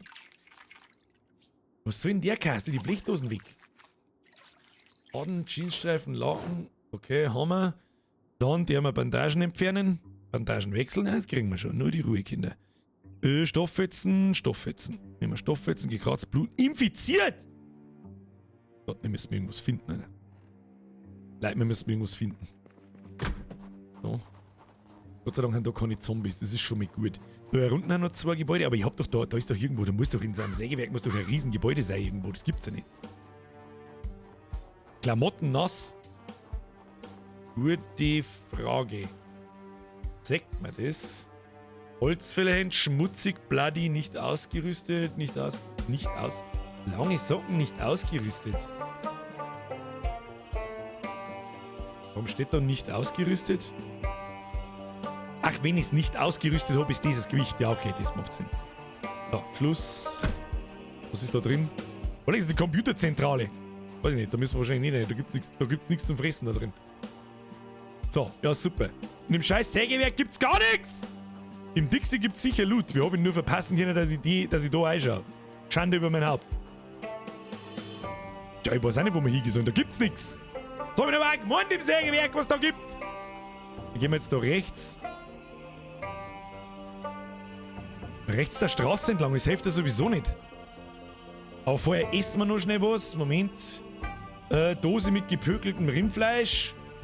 Öffnen. Jetzt geht unser Essen auch schon langsam aus. Herzlichen Glückwunsch. Essen, machen wir mal halbert. Essen wir es mal halbert. Jetzt müssen wir sparsam werden. Ah, jetzt kommt der Survival Mode. Jetzt kommt der Survival Mode. Gehen wir. Was haben wir da? Ich bin ein nervliches Frack. Ich bin depressiv am Boden zerstört. Wir haben geringfügige Schmerzen. Kommt mir über den Hauerzaun mit E drüber, hat's geheißen, gell? Aber vielleicht findet man nur ein Loch. Geh jetzt immer nach oben, kommen 2 große Hallen. Herr Dr. Fischer, ich verlasse mich auf Sie. Was sagt der Obi dazu? Obi, was sagst du da dazu? Immer so auf, ist das eine gute Idee? Oh, da haben ja so Container. Vielleicht ist da irgendwie ein Werkzeug drin. Vielleicht haben wir 2 Handwaffen. Eine Hacke. Weißt du, warum? Im ganzen Sägewerk liegt nirgendwo eine Hacke. I'm a simple man. I see a zombie, I need a Hacke. The fuck? Was soll ich machen? Da kann ein Haufen Scheiß drin. Ja, Brett! Ich brauch kein Brett! Ach komm, da muss doch irgendwo... Ach, Brett, Alter, du bist da ein Brett. Knusper Dude! Ein Servus in die Runde, ein Servus zurück. Herzlich willkommen beim nervlichen Wrack. I gonna die. Kann man diese komischen Dinge aufmachen? Da hat man dann auch bloß Bredel drin. Was soll ich mit scheiß Bredel, Alter? Scheiß auf Bredel. Brett. Brettpüt. Was hast du erwartet im Sägewerk? Eine Hacke! Eine Axt! Um ehrlich zu sein. Irgendwo muss doch eine Hacke liegen. Das gibt's ja nicht. Leg mir doch am Arsch. Leg mir doch am Arsch. Jeansstreifen. Sag mal, hab ich nicht alle meine Bandagen putzt? Da muss doch... So, nach oben hat's geheißen. Der Straße entlang nach oben. Oh Gott im Himmel. Der Straße entlang nach oben oder also nach links oben da so oder straight auf. Was sagt ihr? Schnell her! Jeremy! Jeremy, I need your help! Jeremy needs your help! Auf, okay. Ich gehe im 90-Grad-Winkel nach oben. Die werden mich schon nicht sehen. Oh, ich glaube, ich sehe die große Halle. Ist das die große Halle? Ich weiß schon, die Minimap ist wirklich mini. Aber, oh Gott, da geht's schon wieder zu wie im Affenstall. Geht's da mit. Die schauen alle nicht her. Ich weiß schon, dass das was zum Tor hat damit, wo es hinschauen. Ich weiß es. Jetzt laufe ich da einfach vorbei. Das sagt ich, was ist. So. Das ist ja immer noch. Da, wenn ich jetzt einen Schein einschlag, dann kommen sie alle, oder? Schauen wir mal, ob da jemand drin ist. Da ist keiner drin. Sag ich dir jetzt, was ist? In der Hoffnung, sie haben es nicht gehört. Ja, sie haben es gehört. Natürlich haben sie es gehört. Ich weiß nicht warum, aber wir trinken mal schnell was. Damit nichts passiert. Da ist ein Kühlschrank und alles. Ja, das ist gut. Oh, der Radio ausschalten sofort. Kannst du glauben, dass sie nicht die Schnauze. Ganz leise ausschalten. Okay, sehr gut. Okay, Riesendrum-Halle. Ja, okay. Chill die Kniescheibe, vielleicht finden wir was. Lass mich raten, was ist das da? Ist das eine Tür? Ja, das ist eine Garagentür, das der wir nicht. Okay. Schaut fürs Erste einigermaßen safe aus. Was haben wir da? Luftpumpen. Schlosser haben wir. Seil. Kann man alles brauchen? Bretten. Kann man alles brauchen? Sag ich dir, was ist? Ja, Gartenhake. Kann man mit dir zu, einen Schraubenzieher. Kann man alles brauchen? Ich brauche mal einen Rucksack oder irgendwas. Gibt's da keine Taschen in dem Spiel? Ich brauche da Taschen. Aber das ist schon mal nice to know. Base-Potenzial hat's nicht. Jeansstreifen. Das ist ja, wir haben so lost, Alter. Wir haben so fucking... Ist es ein Bett? Oder? Ah, den der mal weg. Umschubsen. Ich schubst die um. So. Sauber auf den Kopf draufgestiegen. Hausschlüssel.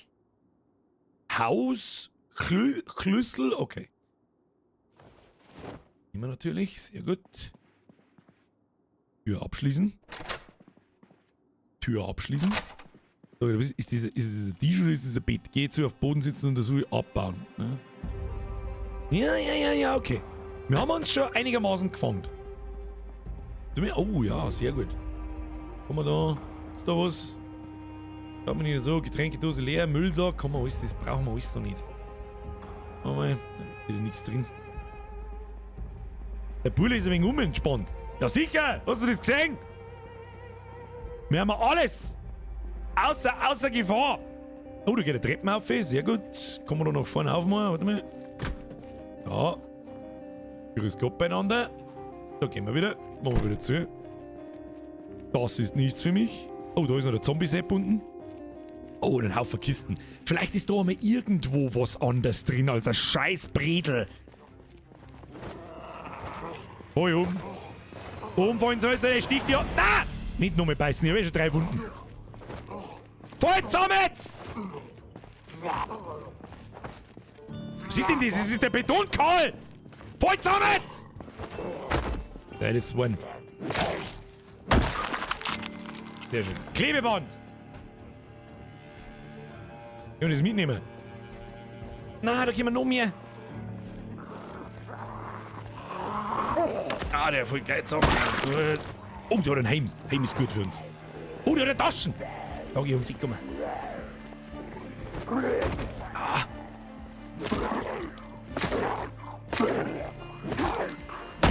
Ja! Wo ist der Heim? Wo ist denn der Heim? Die hat doch einen Heim, wie sagst du doch. Und was ist denn das da? Unterhose. Das ist ein Tiger. Das ist ein Tigertanker. Da ist das Tor auf. Ja, ich hab schon gespannt. Aber wo ist der Helm? Da ist der Helm. Schutzhelm. Anziehen. Sehr gut. Tanktop, Umhängetasche. Auf dem Rücken tragen. Nice. Warnweste, die brauchen wir nicht. Okay, schaut gut aus, schaut gut aus. Jetzt machen wir da mal das Garagendill zu. Ja, passt schon. Progress, Kinder. Progress. Kommen wir dazu, ist jetzt da offen oder nicht? Ich seh's nicht gescheit. Oh, da ist das mehr als offen, ja. Wie kann ich das? Kann man das nicht zumachen? Jetzt daher, mach das zu. Wir schließen. Sehr gut. Sehr gut, das ist gut für uns. Da unten habe ich noch einen Zombie umeinander kreien sehen. Da noch was auf. Das sieht man aber auch ein bisschen schlecht, ob da... Nein. Tür abschließen. Was denn Dreh? Tür aufschließen. So, wo haut denn... Jetzt haben sie einen Schein reingehauen, ich hab's genau gehört. Wo ist er?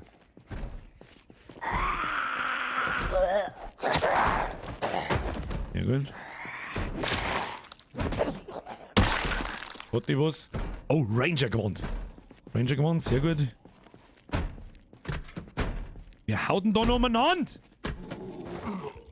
Habt ihr schon der Loot? Tu die nicht oben. Nein, nicht von hinten.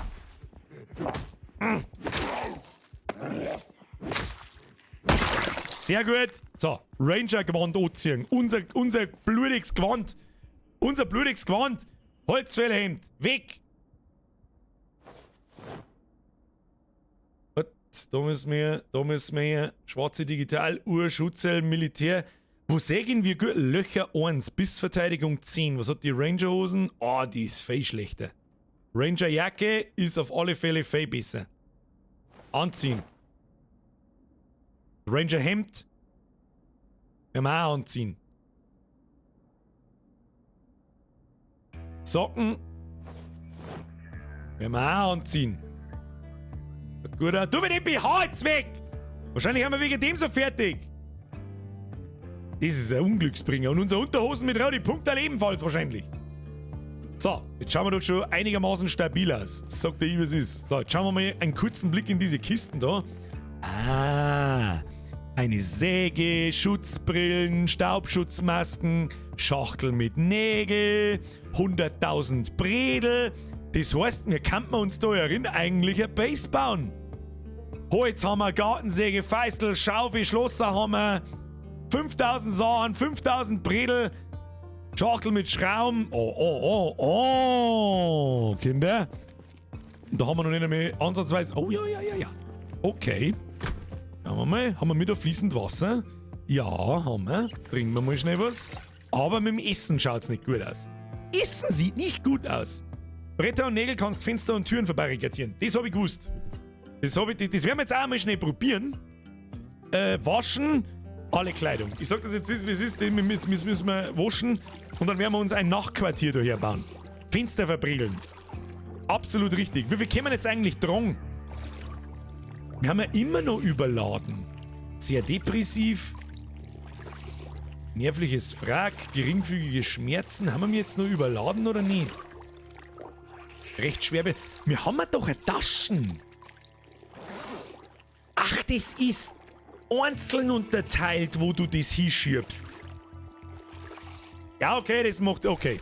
Das heißt, wir müssen jetzt aus unserem persönlichen Inventar, wie Hosentaschen, was weiß ich, was soll ich sehen, das in die Tasche befördern. Okay. Kriegen wir schon, chill die Kniescheibe. Wir waschen uns jetzt erst einmal. Vielleicht wird auch dann die infizierte Wunde schneller wieder gut. Schau mal Treppen auf, vielleicht gibt's eine Kich. Guter Punkt. Da es da auch sanitäre Anlagen gibt, kann es gut sein, dass es oben vielleicht wirklich Büros und Küchen gibt. Wir werden sehen. Aber jetzt müssen wir uns erstmal waschen. Ja gut, und dann müssen wir was essen. Das wird nur das größte Problem. Außer oben ist, wie gesagt, eine Küche. So, jetzt wird das Buch abgeworfen. Jawohl, wir sind wir. Wie tut man das jetzt da befördern? Einfach da reinziehen, oder was? Jawohl, schau hin. Dosenöffner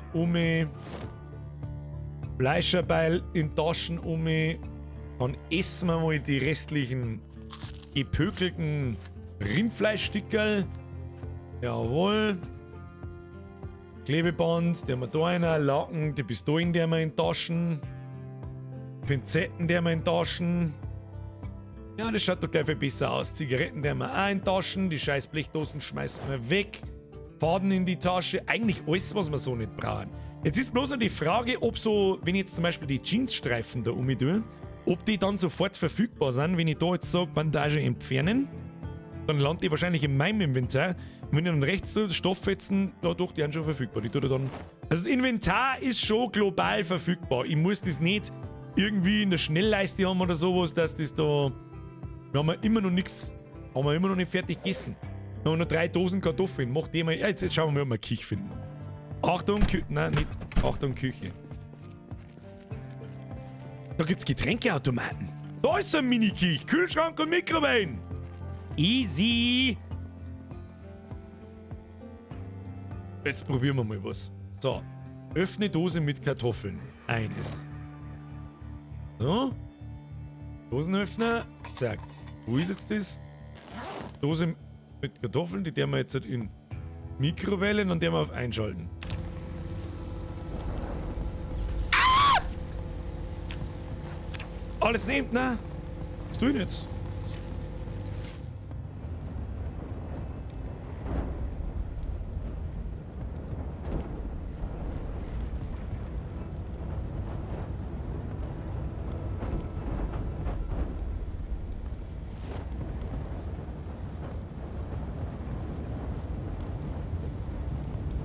Ich hab das dumpfe Gefühl, ich hab...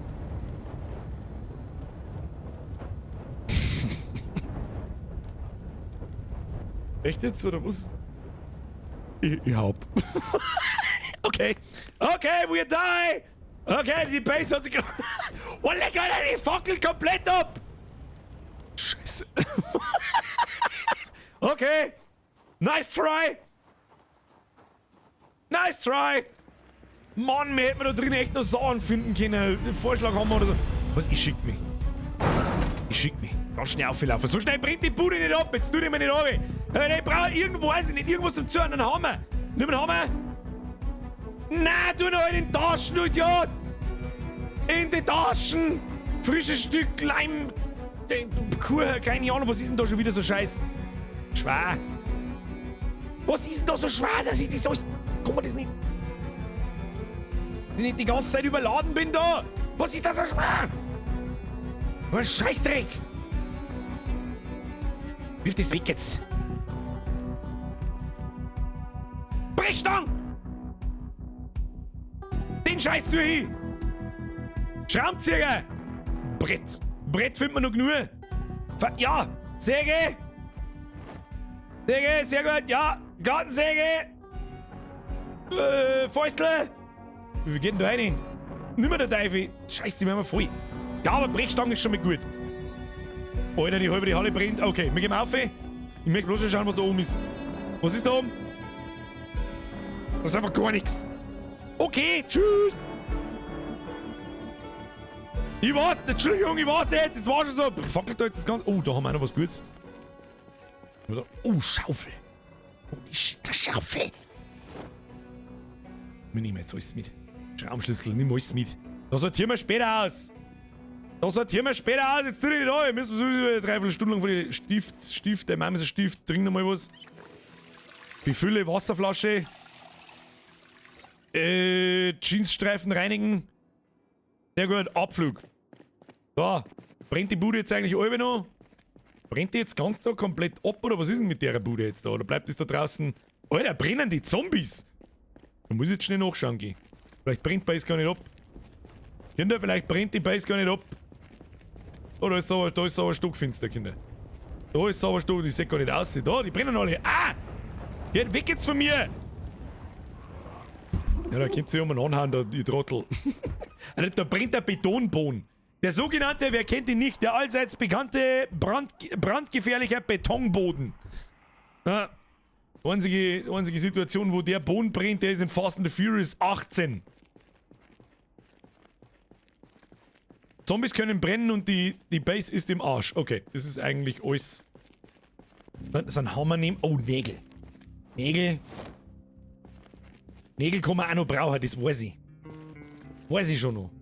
Aber Seil, da komme ich nicht hinten, gell? Oder warte mal. Ah. Säge, nimm einfach alles mit. Ich sag, wir haben schwer überladen, das ist mir aber jetzt total wurscht. Da, Klebeband, Säge. Oh Gott, jetzt können wir die brennenden Zombie-Deppen. Okay, schleichen wir uns. Wir öffnen.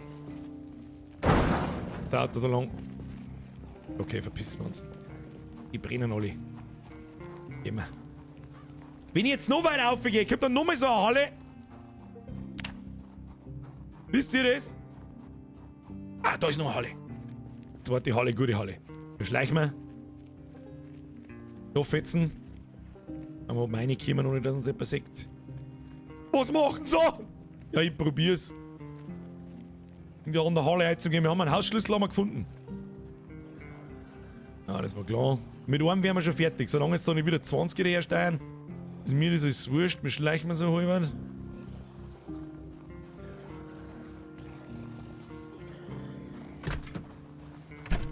Ja gut, du kommst da rein.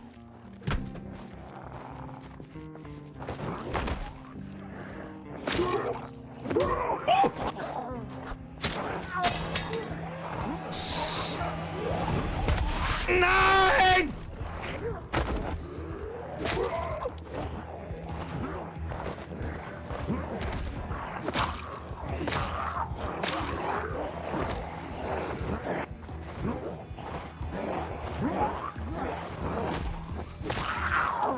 Stirbe jetzt da unten am Boden! Ja, sehr gut!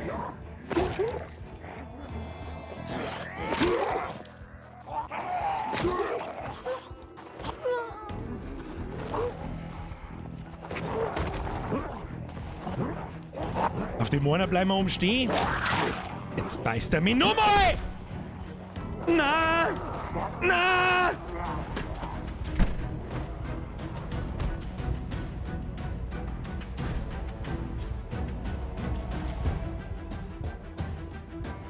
Na! Na! Na! Kruzifix nochmal! Da wieder die scheiß Budi. Flipp aus! Alter, wir haben ja total fertig. Mein Gott, was soll ich mal, was ist denn da wieder drin? Ist da was drin? Ist da was drin? Draht, was soll ich mir? Blumendraht! Du weißt, was wir mir jetzt mit einem kaputtes Küchenmesser wegschmeißen? Wo ist denn meine Kartoffeln? Gib's ja, frische Birne. Essen alles. Gib mir mal eine Birne. Birne gut. Und frischer Apfel. Essen alles. Und passt schon. Da, ab jetzt wird's mit der Schaufel der Schlung, ihr Trottel. Wie viel Platz haben wir da noch? Nicht mehr viel. Was ist denn da schon wieder so schwer? Die scheiß Schaufel, gell? Schachtel mit Nägeln, der haben wir da einer. Raumschlüssel, der haben wir da einer. Wir haben wir gnadenlos überlohnt. Alles, was ich weiß. C, fix nochmal. Chillig nicht, aber wir kriegen. Da ist Holz. Los, mach Feuer. Ja. Ich hätte gerne mal 5 Sekunden meine Ruhe. Sag ich dir ganz ehrlich. Oh, ich sehe rechts oben auf der Minimap sehe ich noch mehr so Hallendinge. Jetzt sehe ich dann gleich gar nichts mehr von lauter Schwarz. Ja! Ich zoome eh schon wieder rein. Entschuldigung. Haben jetzt da vielleicht einmal... Ja! Oh, da hat jemand eine Taschen, das ist gut. Können wir jetzt da vielleicht einmal irgendwo in eine Halle rein, wo nicht alles total voll ist und was weiß ich. Damit ich 5 Sekunden Zeit habe, wenn man irgendwo schlafen kann. Kann man einfach im Sitzen schlafen? Ich weiß nicht. Ich schleiche mir da jetzt vorbei. Hey, Zombie-Sepp, ich schleiche mir da jetzt vorbei. Ob dir das gefällt oder nicht. Hat mich schon vorbeigeschlichen. Die kleine Halle schaut doch gut aus. Dafür besser nicht bei ist, wo es bloß einen Eingang gibt, oder nicht? Ich suche ihn eh gleich wieder ein, ich zoom raus. Die öffnen. Ich hab doch...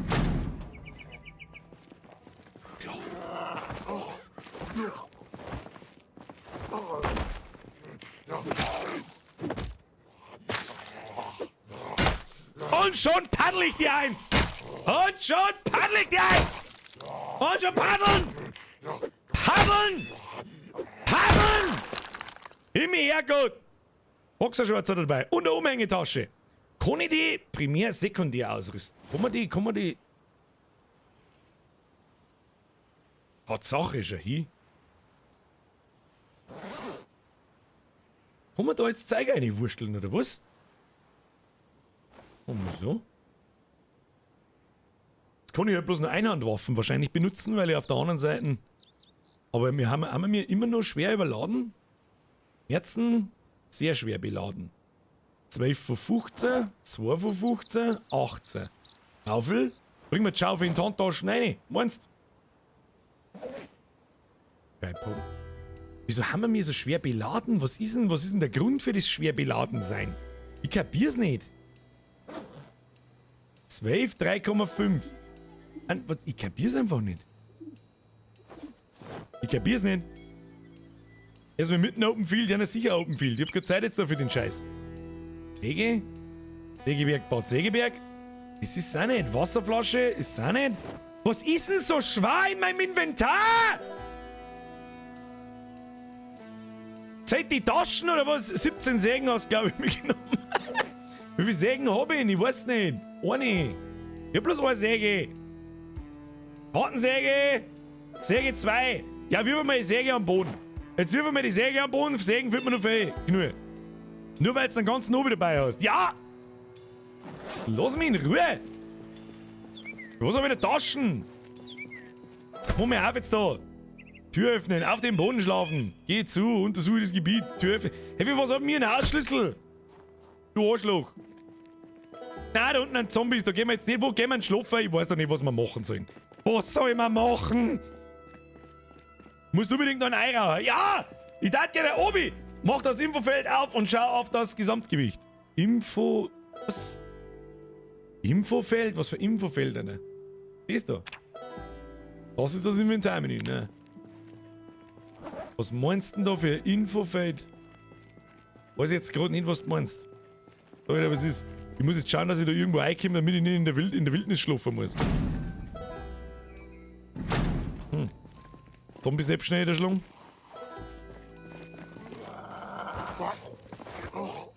Ja, mit einer Hand schubst, das ist ja schlecht, gell?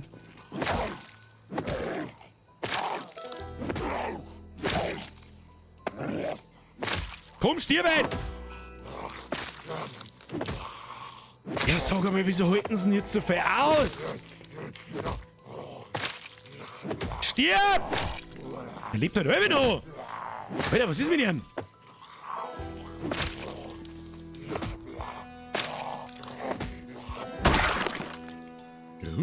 Fix nochmal.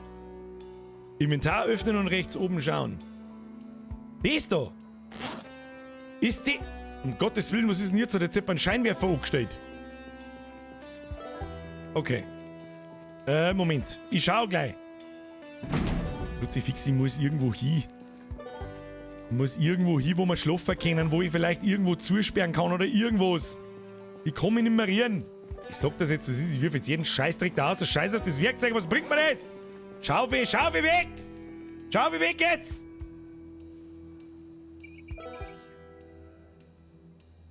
Säge weg! Schraubenschlüssel weg! Gartensäge weg! Hammer weg! Ist das da oben ist dieses Gesamtgewicht? Was bringt man dann die scheiß Taschen? Die hat ein Fassungsvermögen von 15, dann kann ich nie mehr wie 12 mitnehmen. Was ist denn das für Schwachsinn? Möglicherweise ist die andere Halle schon fertig abgebaut. Das stimmt. Das macht irgendwie einfach mit dem Koffer zuhauen, da ist die Schaufel drin, das zeigt schon. Ich muss mich da schnell wieder verarzten, sonst sterben wir wieder langsam. Wir haben nicht gut beieinander können, wir haben nicht gut beieinander. Wir schauen nicht gut aus. Ich sag's euch, was ist. Es gibt auch größere Taschen, ja, aber jetzt mal ganz in Ruhe. Wenn wir jetzt da irgendwo einmal ein ruhiges, halbwegs ruhiges Plätzchen, natürlich findet man da kein halbwegs ruhiges Plätzchen. War totaler Karte. Da oben in der Mini-Halle vielleicht. Da können wir uns vielleicht einsperren und vielleicht findet uns keiner. Wir werden sehen. Probieren wir es. Dann laden wir mal unser Klump aus. Da, in dieses Regal. Da ist stockfinster. So, also. Wir haben das Inventar da. Okay? Ich weiß nicht, was das bedeutet. Inventar von Jeremy Pascal. Das ist sein Inventar, das er am Körper hat. Dann hat er einen Schlüsselbund. Dann hat er Taschen mit 15 Kilo da herum und nochmal eine mit 2,8. Ich tue jetzt diese Taschen komplett. Die Brechstangen tue ich mir jetzt auf den Bugel auf. Weg damit. Die Wasserflasche auch. Die grüne Taschen lege ich jetzt am Boden hin. Kann man die primär ausrüsten, ausziehen, ablegen. Ich weiß nicht, für was man so lange braucht, die Taschen abzulegen. Umhängetasche, den legen wir jetzt da rein. So. Schmutzige Jeansstreifen, Schachtel mit Laken. Das wiegt ja alles nichts. 0,8. Die Wasserflaschen ist gar nicht so, die sauft man jetzt aus. Sag ich dir, was ist. Ausgießen, fallen lassen, Jeansstreifen reinigen. Disable Auto Drink. Okay, Jeansstreifen reinigen, alles. Das ist übrigens stockfinster, ich sehe einen Scheißdreck hier drin. So, Wasserflasche, weg mit dem Schund. Weg mit dem Schund. Dose Kartoffeln. Frisch Kartoffeln, einfach essen. Tu mir, is einfach.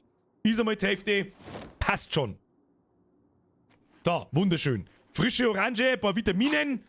Gibst du mal ein paar Vitaminen? Wie, es sind keine Vitamine im Haus? Ich habe jetzt zum Beispiel Erdbeerkäse. Schachtel mit Nägeln, die kann man nicht fressen. Scheiß drauf. Scheiß Kippen braucht keine alte Sau. Pinzetten braucht auch keine alte Sau. Scheißling, weg mit dem Schund. Das ist alles Dreck, den wir nicht brauchen. Wir kommen überhaupt nicht klar. Faden, Fleischerbeil, brauchen wir das Fleischerbeil? Vielleicht brauchen wir das Fleischerbeil noch. Halt, stopp. Halt, stopp. So, jetzt haben wir auf einmal da bloß noch 14 Tragemöglichkeiten. Oder haben wir vorher 12? Ich käme nicht mehr aus. Ich käme nicht mehr aus. Okay, tschüss.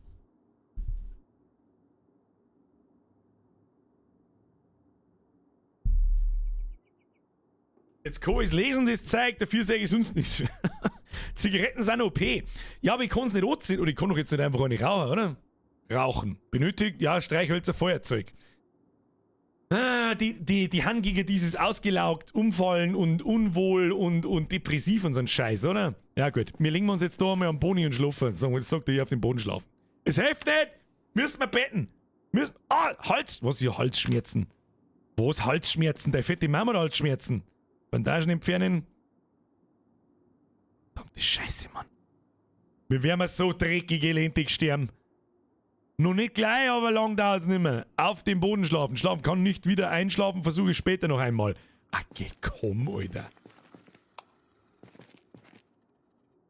Da war ein Lichtschalter gewesen im Biergar, aber sag's keinem. Sag das lieber mal keinem. Aber da, Lötkolben! Weiß ich nicht, was wir mit dem da erkennen, keine Ahnung. Plane. Da ist ein Haufen Zeiger auf alle Fälle überall. Das war schon ein ganz brauchbar. Was ist das? Was war das? Schweißstäbe. Ja, da kannst du ja craften wie ein Behinderter da herin. Oh, jetzt haben wir was weiß ich, was ist für ein Scheiß. Ich darf jetzt gern schlafen. Was steht da? Unangenehm heiß. Mir ist doch nicht unangenehm heiß. Schön einen in die Birne löten. Die Laken sind schwer. Im Ernst jetzt?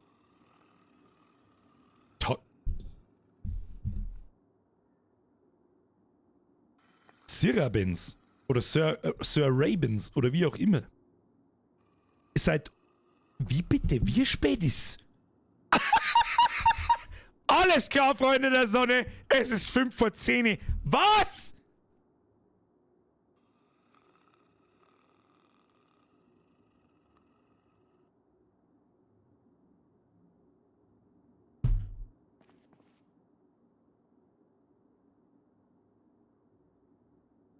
Bin leicht überfordert.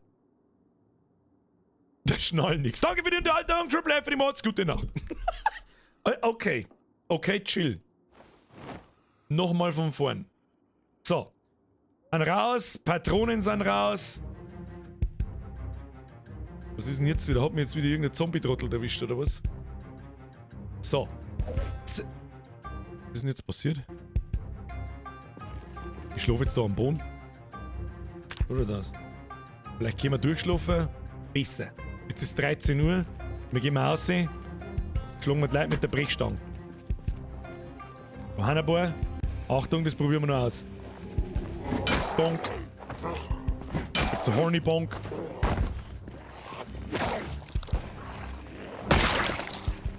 Donk. Donk.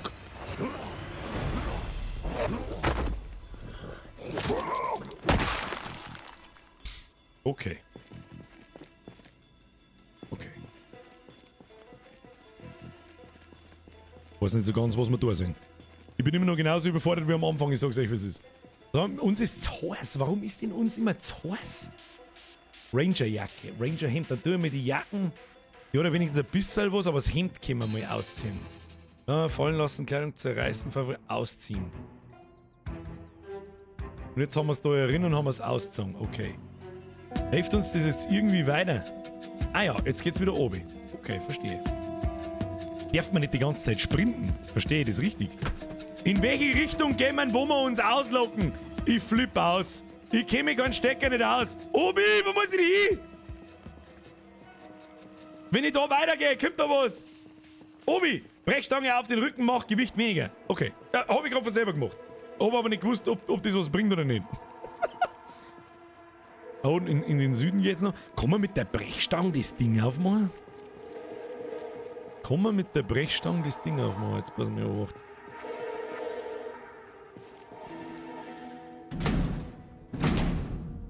Wahrscheinlich nicht, gell?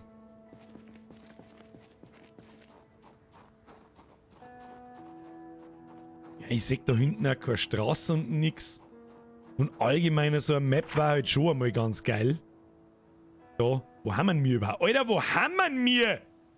Wir haben am Arsch der Welt! Wir sind so weit gegangen. Jetzt gehen wir mal einfach mal südlich, hätte ich vorgeschlagen. Einschlagen, aber dauert ewig. Das weiß ich von damals noch. Das geht mit dem Vorschlaghammer halbwegs gut. Da ist einfach... Oh!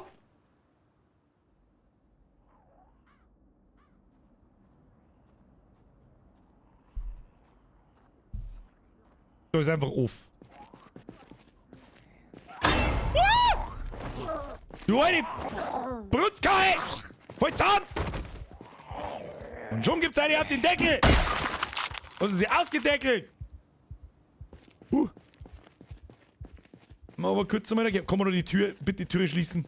Bitte die Türe schließen! Dankeschön! Haben wir einen Lichtschalter da drin? Ja, haben wir! Lichtschalter! Los! Ja! Tür aufschließen! Ja! Tür abschließen!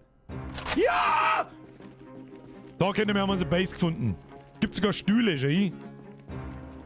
Es gibt... Oh, und ein Trinkwasserapparat haben wir auch. Bloß nicht zum Essen haben wir nicht viel. Dann haben wir einmal was gegessen. Jeanswasser reinigen. Und dann...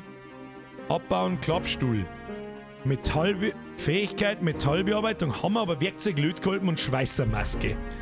Das heißt, man kann diese Tischlerei, großer Tisch aus Eiche, Tischlerei haben wir. Wir brauchen einen Hammer, einen Schlosserhammer oder einen Stein. Oder brauchen wir alles drei? Jetzt passen wir. Obacht, Alter. Orange, Türkis. Da haben wir schon! Schweißermaske! Wir haben bloß einen Lötkolben. Garten, Sprühflasche leer. Holzkleber, Schraubenschlüssel. Jetzt müssen wir schon schauen, ob man da was auseinanderbauen kann. Dann Büroklammer, Schachtel mit Nägeln. Ja, ist da schon zu. Tür aufschließen, nein, Tür aufschließen dürfen wir nicht. Tür aufschließen, nein, Tür lassen wir schön brav zu. Die Tür lassen wir mir Schachtel mit Nägeln, Schutzbrille, Metallplatten. Kann man da irgendwie besser einlooten? Zeitharing, Schweißermasken, Kelle, Raumzieher. Ich brauche einfach nur einen Hammer. Dann haben wir draußen vor der Haustür alles geschmissen. Das finde ich ein bisschen unübersichtlich, mit in welchen Loot-Container man schon reingeschaut hat und in welchen nicht. Das ist ein bisschen unübersichtlich, habe ich das Gefühl. Jeanswasser reinigen. Was? Ja, Jeansstreifen. Ich bin ein wenig Kohl-Saatgut. Helmut Kohl. Ein Feuerzeug. So, Freunde der Sonne, und jetzt wird erstmal sauber abgequarzt. Jetzt raucht dir die Fresse voll, du Trottel. Zigaretten wo? Bitte sag mir nicht, dass ich Zigaretten weggeworfen habe. Wo haben die hingeworfen? Wo haben die Zigaretten hingeworfen? Lass quatschen, Brudi! Radio sagt mit Gib Fäustel. So, Fäustel, primär ausrüsten, ins Regal drüben. Echt? So eine holen wir uns noch. Geraucht wird er noch und der Tisch wird auch noch zerlegt. Abbauen, großer Tisch. Hammer, Schlosshammer, Steinhammer, ja. Mit dem Fäustel kann ich es wieder nicht machen. Kruzifix. Metallrohr. Einmal Radio, Päckchen, Tomaten. Leute, Dankeschön. Obi! Wenn du jetzt einfach rechts unten läufst, kommt eine Straße, die ungefähr in 100 bis 200 Meter zu einem roten Backsteinhaus führt. Meiner Meinung nach die beste bei diesem Spiel. Okay. Die werden wir zwar nicht mehr erreichen, das sage ich dir gleich schon, weil ich gleich komplett ausflippe da. Schlosshammer! Jetzt haben wir beieinander. Ah. Sturmlakai, was die übersehen? Hab dritt Chris an. Ich weiß nicht, wer der Krückinator ist, aber Chris an den Krückinator. So, kann ich jetzt den Tisch zlingen? Tatsächlich. Wahrscheinlichkeit 15 ist rot. Heißt das dann grüner Mülleimer? Nein, jetzt probieren wir es einfach mal. Und gehen wir da mal auf die Fertigkeiten. Sprinten, leichtfüßig, flink, Schleichen, Humanmedizin. Oh, haben wir auch schon fast Level 2. Instandhaltung, weiß ich nicht, wo das herkommt. Aber jetzt müssen sie eigentlich die Tischlerei erhöhen. Ja, 2,5. Was haben wir jetzt da? Was liegt jetzt da? Ist sehr unbrauchbares Holz und Nägel. Nägel kennen nicht einen Teufel Wien. Wenn wir mal den da auseinanderbauen. Grüner Mülleimer, da brauchen wir einen Lötkolben. Und enthält Gegenstände. Was enthält das für Gegenstände? Brauchen wir nicht. Wenn wir das da abbauen, gehe zu untersuches Gebiet bauen. Wände, Holzwandrahmen. 2 Bredel, Nägel, Tischlerei, Level 2. Das hätten wir vielleicht am Anfang auswählen sollen. Naja, gut. So tragisch ist es jetzt nicht. Jetzt müssen wir nochmal irgendein Kleidungsstück ausziehen, weil sonst schwitzen wir uns wieder tot. Ich darf jetzt einfach einmal sagen, wir ziehen mal einmal die Jacken aus, damit uns nicht so warm wird. Ja, schauen wir sexy Typ aus. Dose mit Kartoffeln. Da fressen wir jetzt einmal alles. Und dann gehen wir vielleicht am Obi seinen Plan doch noch. Jetzt nur noch rechts gehen und dann geradeaus. Oh, jetzt weiß ich nicht mehr. Rechts unten. Rechts unten. Also der Linie entlang, wie die Gebäude da angeordnet sind. Das der wir jetzt. Sag ich dir, was ist. Und in dem Backsteinhaus, da hocken wir uns rein und da wichsen wir uns an. Was der wir mit denen da? Ja, hilft ja nicht.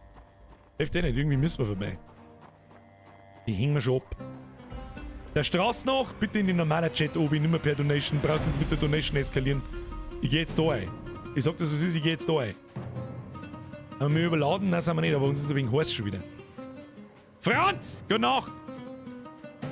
Ich hoffe, das ist das richtige rechts und. Gut, es gibt nicht so rechts und. Machen wir mal ein bisschen. Eine bin ich schneller wie DMG? Ja, das ist nice to know. Wir machen mal wieder mal so. Gesundheit, unsere Bandagen im Auge behalten und wir gehen einfach. Wir gehen. Der Dr. Fischer schreibt, schaut gut aus. Der Obi schreibt noch nichts. Ich glaube, der ist schon wieder gegangen, weil er mich schon wieder hasst. Wie die wieder irgendeinen Scheiß macht. Arschwasser-Wiederaufbereitungsstation. Richtig. Die sogenannte Arschwasser-Kläranlage. McCoy Logging Ding. Aber wir wissen auf alle Fälle, da ist ein Riesendrum-Lager mit Ressourcen ohne Ende. Erstmal eine Raucherbier, schreibt der Andal. Ja, das habe ich jetzt übersehen, ich muss weg da. Da, jetzt bin ich wieder lost. Rechts auf oder links obi? Obi! Bei der Kreuzung einfach gerade durch den Wald. Okay. Gubbel! Ich habe einen Gubbel gehört. Das sind genau die Informationen, die ich wissen wollte, Obi. Perfection. Dankeschön. Einfach rechts weiter durch den Wald. Okay. In der Hoffnung, da kommt einfach keiner. So, unsere Temperatur geht auch wegen Obi. Oh, ist das nicht schlecht, wenn wir mir da, warte mal, Ranger-Hemd anziehen. Wenn wir mir da durch die Stauung gehen oben ohne, dann kratzen wir uns wahrscheinlich wieder und der wir uns irgendwie weh. Ich weiß ganz genau. Mistspei angeschissens. Angeschissens. Andal! Ja, ich weiß nicht rauchen! Mir fehlt mir schon noch mit Zigaretten. Hab ich das Feuerzeug überhaupt mitgenommen? I hope so. Wenn wir dabei ein bisschen umjustieren. Schlosser haben wir in Taschen. Schaut gut aus. Die scheiß Blechdosen schmeißen wir. Oh mein Gott. Okay, da geht's zu wie im Affenstall. Aber das kriegen wir schon. Backsteinhaus. Ich hoffe, ich bin richtig. Obi, bitte sag mir, ich bin richtig. Hoffentlich ist jetzt da ein Backsteinhaus. Falls ja. Das ist kein Backsteinhaus, das ist ein Holzhaus. Ist es das Haus? In den normalen Chat, ist es das Haus? Dann kämpfe drum! Es ist aber heute kein Backsteinhaus. Ich gehe weiter. Ich gehe weiter, Kinder. Durch den Wald. Jetzt runter. Okay, wir gehen einfach. Okay, wir gehen Süden. Ich gehe Süden einfach durch den Wald. Da war da ja cool. Viecher hat es vor 2 Jahren auch noch nicht gegeben, das weiß ich. Also da war mit Sicherheit keine. Jetzt nach unten, du bist schon zweit. Also wieder ein bisschen links unten. Bisschen links unten. Ah! Die Arschlöcher im Wald drin. Pisst euch.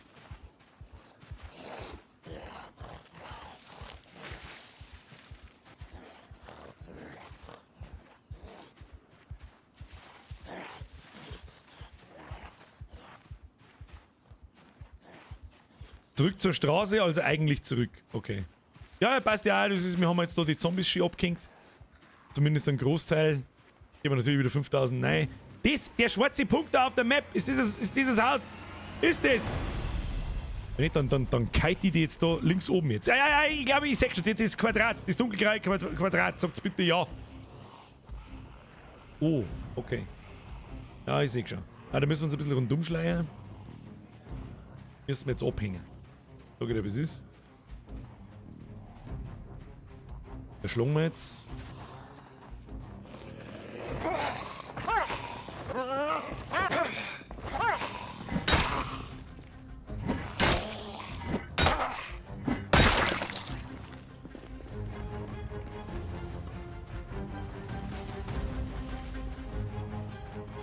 Da oben im Wald rein. Chill. Vielleicht können wir es da irgendwie einzeln. Wir müssen es sowieso killen drin. Ich mag mir jetzt da keine Scheibe einschlagen lassen.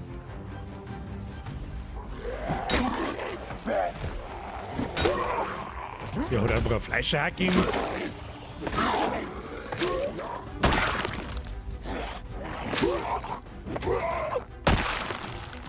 Okay, sehr gut. Sehr gut.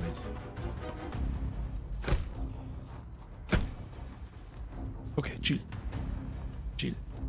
Ich sehe schon, warum das ein Mega-Base ist. Man kann da aufs Dach aufhören und da einen Mauern rundherum. Das heißt, da von unten sehen die keine Zombies.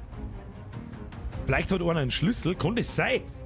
Kann das sein, dass einer von den Zombies da rundherum einen Schlüssel für das Gebäude hat? Ja, zum Trauen ist es. Sag ich dir, was ist? Aber da sehe ich jetzt keinen Schlüssel drin. Die Zombies da halt einzeln herlocken, war halt geil. Wenn ich da jetzt eine Fensterscheibe einschlage, dann kommen sie alle daher.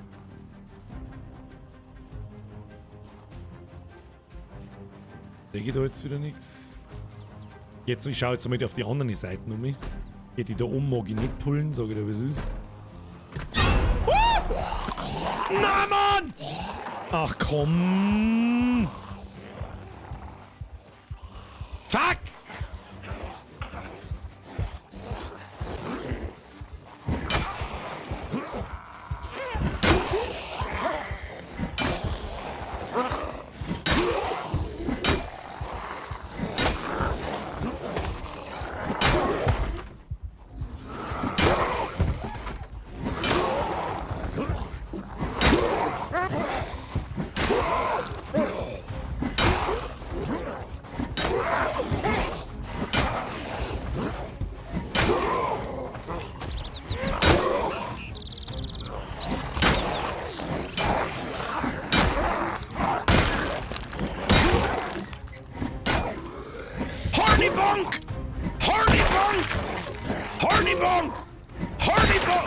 Gott im Himmel, Alter, wir haben einen total im Arsch.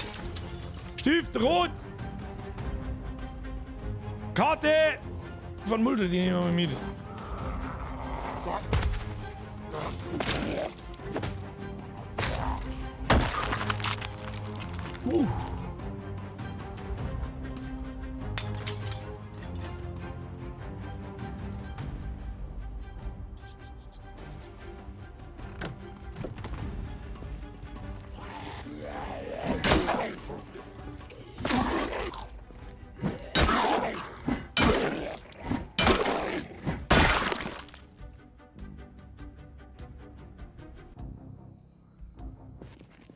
Da noch einer herin! Kannst du mir jetzt zu 15 kommen? Es ist mir wurscht! Der hat dem Halbbürger nicht noch schnell sterben. Oh shit.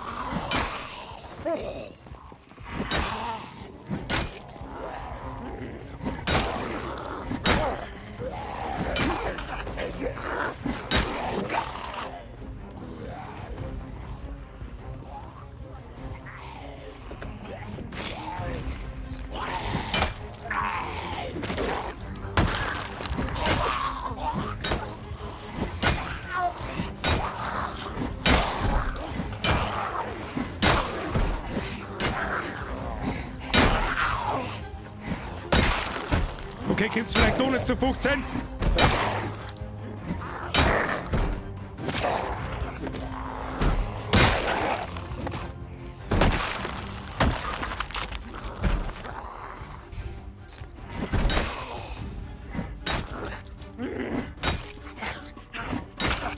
Kommst du jetzt aus dem Fenster raus, dann machst du mein Tier kaputt, du Arschloch!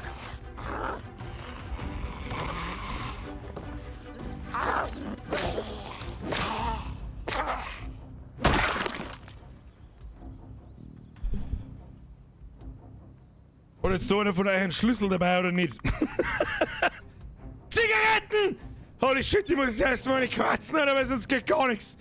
Gib mir sofort Zigaretten, oder? Oh, Lederhandschuhe. Die können wir brauchen. Lederhandschuhe haben wir noch keine. Militär-Desert-Stiefel. Bis Verteidigung 100. Und 10, Alter. Deppert. Viel besser wie unsere, oder? Oder haben wir haben auch Militärstiefel, glaube ich, ja? Ja gut, die können wir ja davon teilen. Militärstiefel, die haben schon ein bisschen benutzt. So, wir gehen jetzt da rein. Ich hab da einen. Oder Kruzifix nochmal. Da dürfen wir jetzt gleich mal Laken anbringen. Laken anbringen. Und bitte schließen. Ich darf mir jetzt gerne irgendwo Vorhänge zuziehen. Okay, passt. So. Jetzt kommen wir da Leiche nehmen. Seit wann kommen das?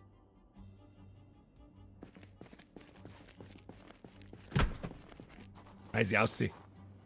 Wo bin die Leiche? Leiche. Ah, wo ist aussehen? Wo ist aussehen, damit jeder, der kommt, weiß, was geschlagen hat. Kann ich da Tür abschließen? Sehr gut. Ja. Tür abschließen. Ja. Fenster, Laken anbringen. Schnauze voll!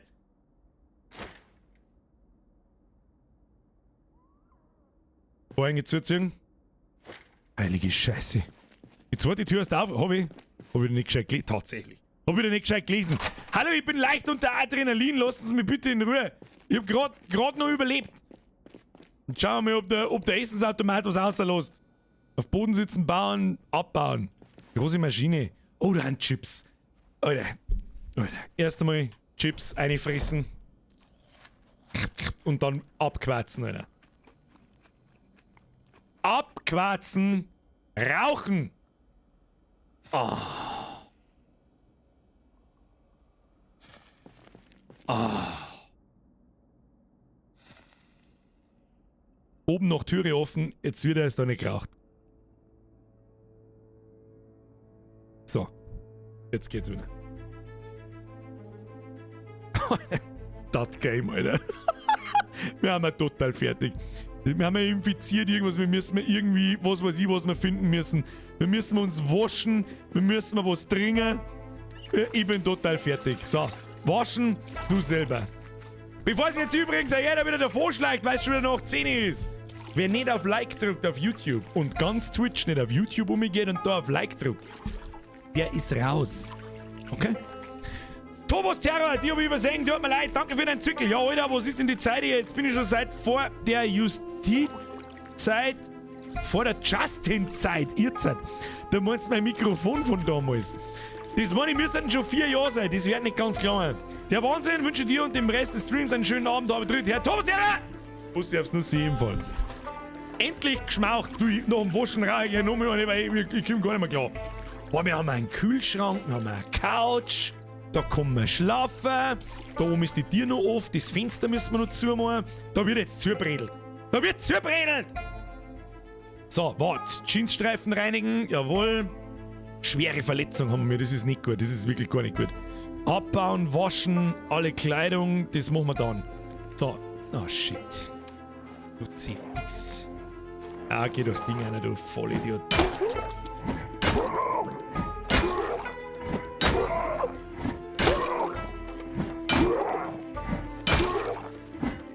Mein mag's sterben, hä? Fix, Mann! So, zerbrochenes Glas entfernen, Türe zu. Dann schauen wir mal, ob wir da herin Bredel finden. Ja, Tür abschließen. Sehr gut. Was haben wir da so? Oh ja, Lunchboxen und was weiß ich was alles. Aber gut, brauchen wir jetzt gerade alles nicht. Machen wir Mikrowellen. Merke, kein Metall mehr in die Mikrowelle. Das fängt tatsächlich zum Brennen an. Like in real life. Wir brauchen ein paar Holzbredel. Wenn wir die jetzt natürlich da herin nicht finden. Ah, es gibt Säge, Gartensäge, Brett. Ja, ausrüsten. Was braucht man da alles, dass man das da... Wahrscheinlich Nägel? Hammer? Brett? Hab ich überhaupt noch Nägel? Ah, ich hab tatsächlich Nägel. Jetzt warte mal. So. Durchklettern, bauen. Wände, Tür, Holzkiste, Holzsäule mit Tauschlampen. Nein. Den Händen. Wie funktioniert's denn? Brett, Nägel und Hammer. Ich hab ein Brett, ich hab eins Nägel und ich hab einen Hammer. Holzwandrahmen, Holzsäule, Wand aus Baumstämme, Türtreppe, Holzkiste, Baumöbel. Das ist doch eigentlich einfach so gegangen dann, oder?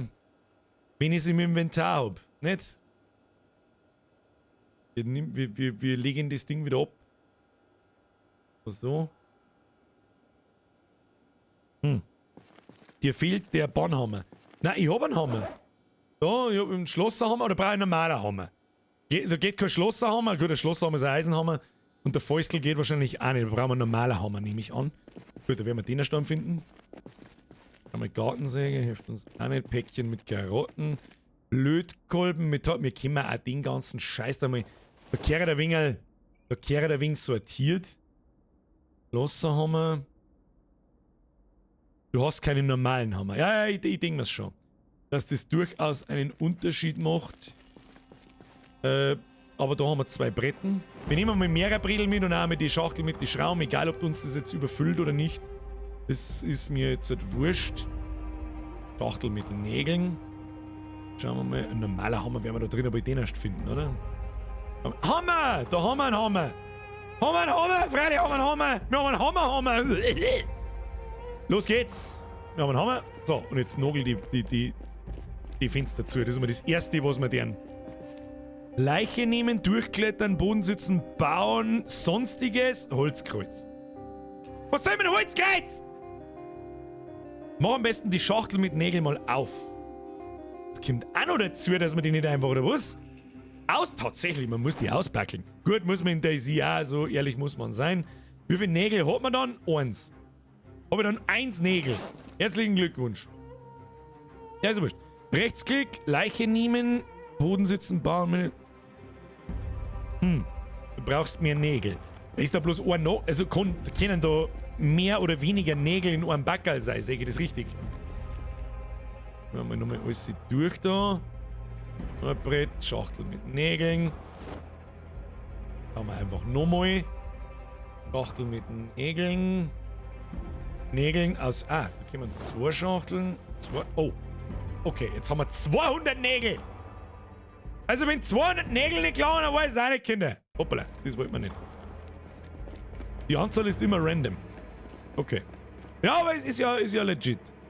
Okay. Jetzt schaut es anders aus irgendwie. Hauen. Sonstiges, Steinhügel, Holzfund, ne? Verbarrikadieren! Mogelt's zu! Da, nicht so laut! Ah! Ja! Gib! Halt, stopp! Wie viele Nägel hat das braucht? 2! Oder wir haben Nägel zum Saufudern! Bretten! Nagels ohne das drum!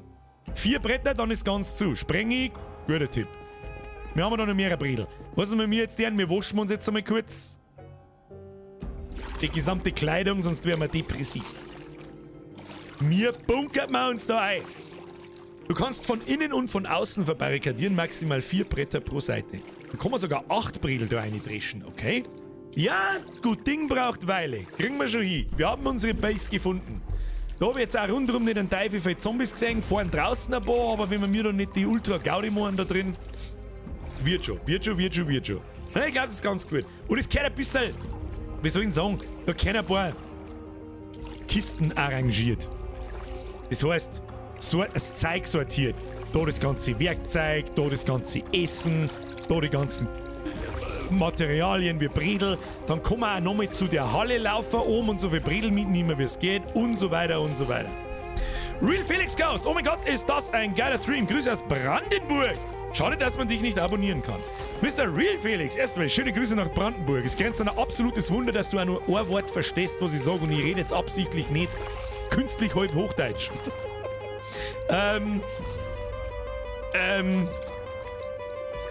Man kann mich deswegen nicht abonnieren, weil ich kein Twitch-Partner bin. Warum?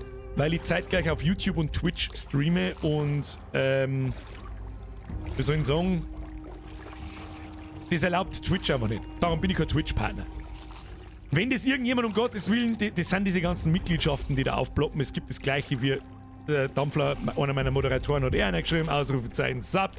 Kennt vielleicht auch mal irgendwann mal wieder erzählt, haben wir schon lange nicht mehr drüber geredet, warum zur Hölle kann man da nicht zappen? It is what it is. Wer es wirklich tun will, kann das auf YouTube. Das könnt ihr übrigens bei allen Streamern so machen, denn auf YouTube kriegen Streamer mehr als bei Twitch. Mal so aus dem Nähkästchen geplaudert. YouTube hat einen 70-30-Deal mit allen. Da musst du nicht so und so groß sein. Und bald gibt's auf Twitch ja 70-30 nicht mal mehr für die Großen. Bullfreak, danke dir! Du bist krank und brauchst Antibiotika, sonst stirbst du. Ich weiß, bei dem Krankheitsfortschritt hilft dir nur noch das. Da hilft auch keine Desinfektion mehr. Das ist nicht gut. Werden wir schon hinkriegen. Ich wasche mich jetzt einmal. Das ist mal das Wichtigste. Merci dir! Schauen wir mal, wir werden sehen. Bandage anlegen. Wo sechst denn du das? Wie weit fortgeschritten das ist? Dass es einfach infiziert heißt, oder was? Nochmal alle Kleidung waschen. Ich weiß nicht, wo die wieder dreckig geworden ist und was ich gerade gewaschen habe, aber gut. So. Fürs erste Klang da mal herin verbarrikadieren, hätte ich vorgeschlagen. Jetzt suchen wir uns da ein paar Bretten. Bretten! Metallplatten können wir wahrscheinlich auch draufschrauben. Sandsackel. Ja, was kann man denn nehmen? Nägel nehmen wir mit. Sandsack. Was können wir mit den Sandsack tun? Da kann man doch mit Sicherheit auch irgendeine Barrikade bauen oder so, oder? Sandsackel. Ja, so ein Teufel für Bredel sind da nicht. Bretten. Sehr schön. Nehmen wir natürlich mit. Kleine Metallplatte, Schweißstäbe, Pinsel und Farbe. Machen wir noch mal ein bisschen weiter. Sack mit. Ja, da waren noch Bretter. Da waren Bretter, ich hab's gedacht. Oh, 6 Bredel. Mein Gott! Also das Inventarsystem ist extremst gewöhnungsbedürftig. Schachtel mit Nägeln nehmen wir mit. Wir haben maßlos überladen, aber wir nehmen jetzt eines nehmen, Hälfte nicht alles nehmen. Jetzt sehen wir übrigens auch gleich mal, ob man sich überhaupt noch bewegen kann, wenn man jetzt da 6 Bredel mitnimmt. Mit dem Lötkolben kannst du die Fenster auch verschweißen. Okay. Da oben schreibt, Birger, es tut mir leid, aber dein Charakter ist gebissen. Es ist also nur noch eine Frage der Zeit, bis du mutierst. Aber dein nächster Char, den du spawnen lassen kannst, kann den Loot deiner Zombie-Leiche einsammeln. Okay. Okay, es ist also nur... Es ist... Im Prinzip ist es jetzt vorbei, oder? Also ich kann nicht mehr länger... Es ist schade. Dass man das nicht rückgängig... Also dass man es nicht... Zumindest nicht aufhalten kann. Stillstehen lassen kann. Aber egal. We have learned something. Brauchst bloß nur eine Metallplatte. Der Link nur in die Kisten umeinander.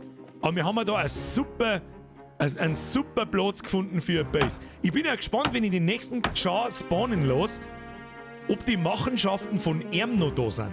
Also vom, wie heißt der? Vom Jeremy. Jeremy! So, verbarrikadiert. Jetzt gehen wir auf. Schauen wir uns da. Also, geht da überhaupt? Da muss ja Treppen auf, gell? Oh, ist da vielleicht Tür einfach auf? Nein. Es ist dieselbe Welt, du verlierst eigentlich nur deine Skills.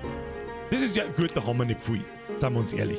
Gut, leichtfüßig und Schleichen Level 1, da bin ich schon sehr glücklich drum aber ich glaube, ich spiele sowieso einen anderen Job beim nächsten Mal, der anders aufteilt ist, weil jetzt hat man doch ein bisschen einen Plan gekriegt, was nützlich ist am Anfang und was nicht. Aber ja, schau dir das. Oh. Ein richtiges Büro, wo man da aufgehen kann. Was kannst du denn da so geben? Auch wieder Werkzeugklump und so. Hoppla. Jetzt gehen wir mal da rauf. Und da sieht man wahrscheinlich... Oh.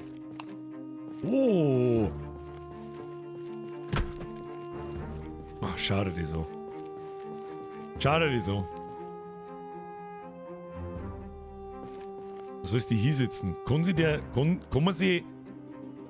man sie auf Stühle sitzen? Da muss man sie doch hier sitzen können, oder? Tja, Freunde der Sonne. Der Jeremy wird jetzt Folgendes tun.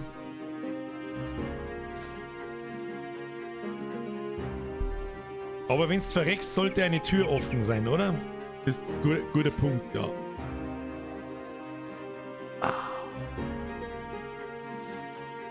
Und gleich noch eine hinten rein. Soll man gleich noch sterben lassen oder ich weiß auch gar nicht, was wir müssen uns sowieso noch kurz sagen. Es ist fucking halbe 11. Wie gut war denn das heute? Ein ganz großes Dankeschön an den, wahrscheinlich haben mir mehr Leute Tipps gegeben, aber am meisten habe ich gelesen vom Obi und vom Dr. Fischer. Vielen, vielen herzlichen Dank für das positive Backseaten. Das Spiel ist halt unfassbar komplex und jeder Scheißdreck kann die umbringen. Ich hätte von Anfang an nicht so behindert mit den Zombies kämpfen sollen. Dann hätten wir uns, ich glaube beim nächsten Mal, beim gleichen Weg, lasse ich mich mit der gleichen Konfrontation an Zombies maximal einmal durch Pech beißen oder kratzen. Aber da kommen wir schon noch mehr her. Wird der mir jetzt da am Gescheitern? Sterben wir oder sterben wir nicht? Oder spinnen wir überhaupt noch mal? Oder ich weiß es auch nicht. Wir haben sogar da einen Lichtschalter schon, gell?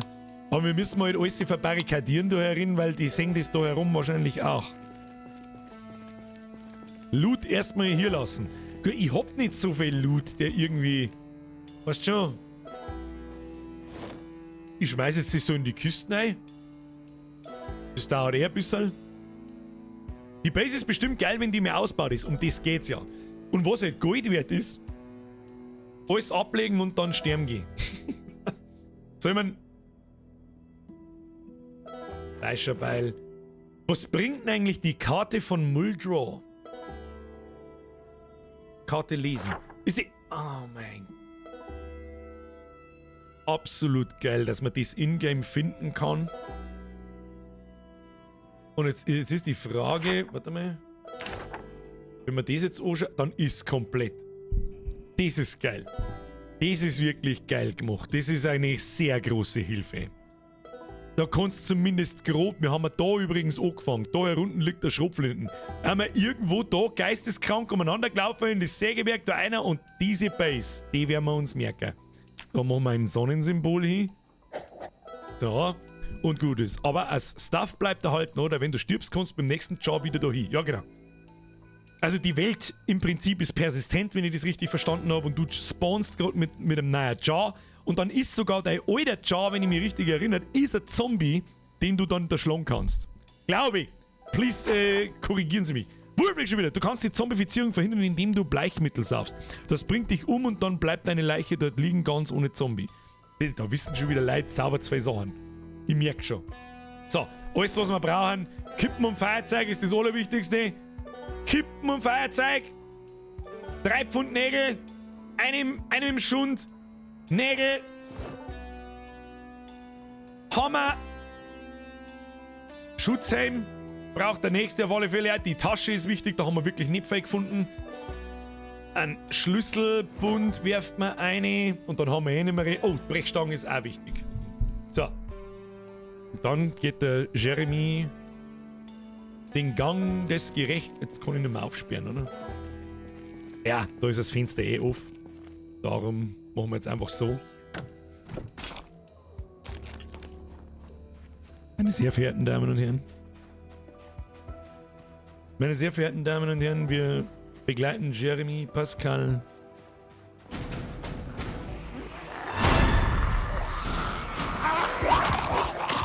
auf den letzten Gang.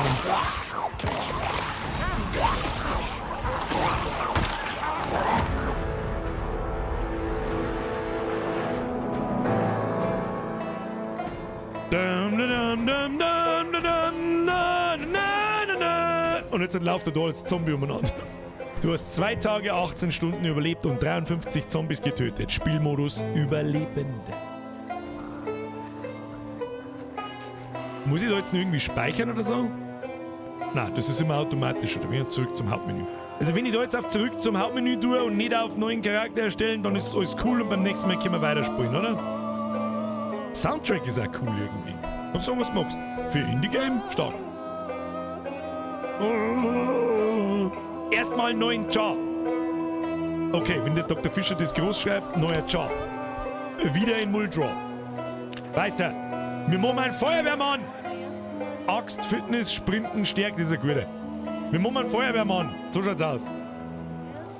Probieren wir einfach. Scheiß drauf. Ja, der Langzahler, der Feuerwehrmann, der Alan. Der Alan Unge. Ich sag aber, er heißt Alan. Alan. Alan! Alan! Alan! Alan! Alan! Oh, maybe it was Steve. Steve! Steve! Steve! Steve!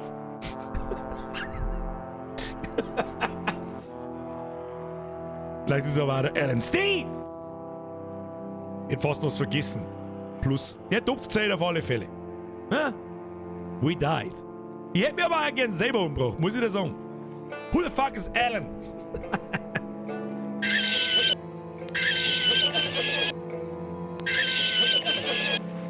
So, haben wir das auch wieder. So, Bartyp ungepflegt, der ganze Scheiß, wie wir ausschauen, ist eh scheißegal. Wir speichern natürlich an Alan Steve. Spielen. Here we are. Halt, stopp. Und jetzt, wenn ich auf Beenden tue, ist dann gespeichert. Nimm einen Einbrecher, der kann Autos knacken. Too late. Ist das Dr. Fischer?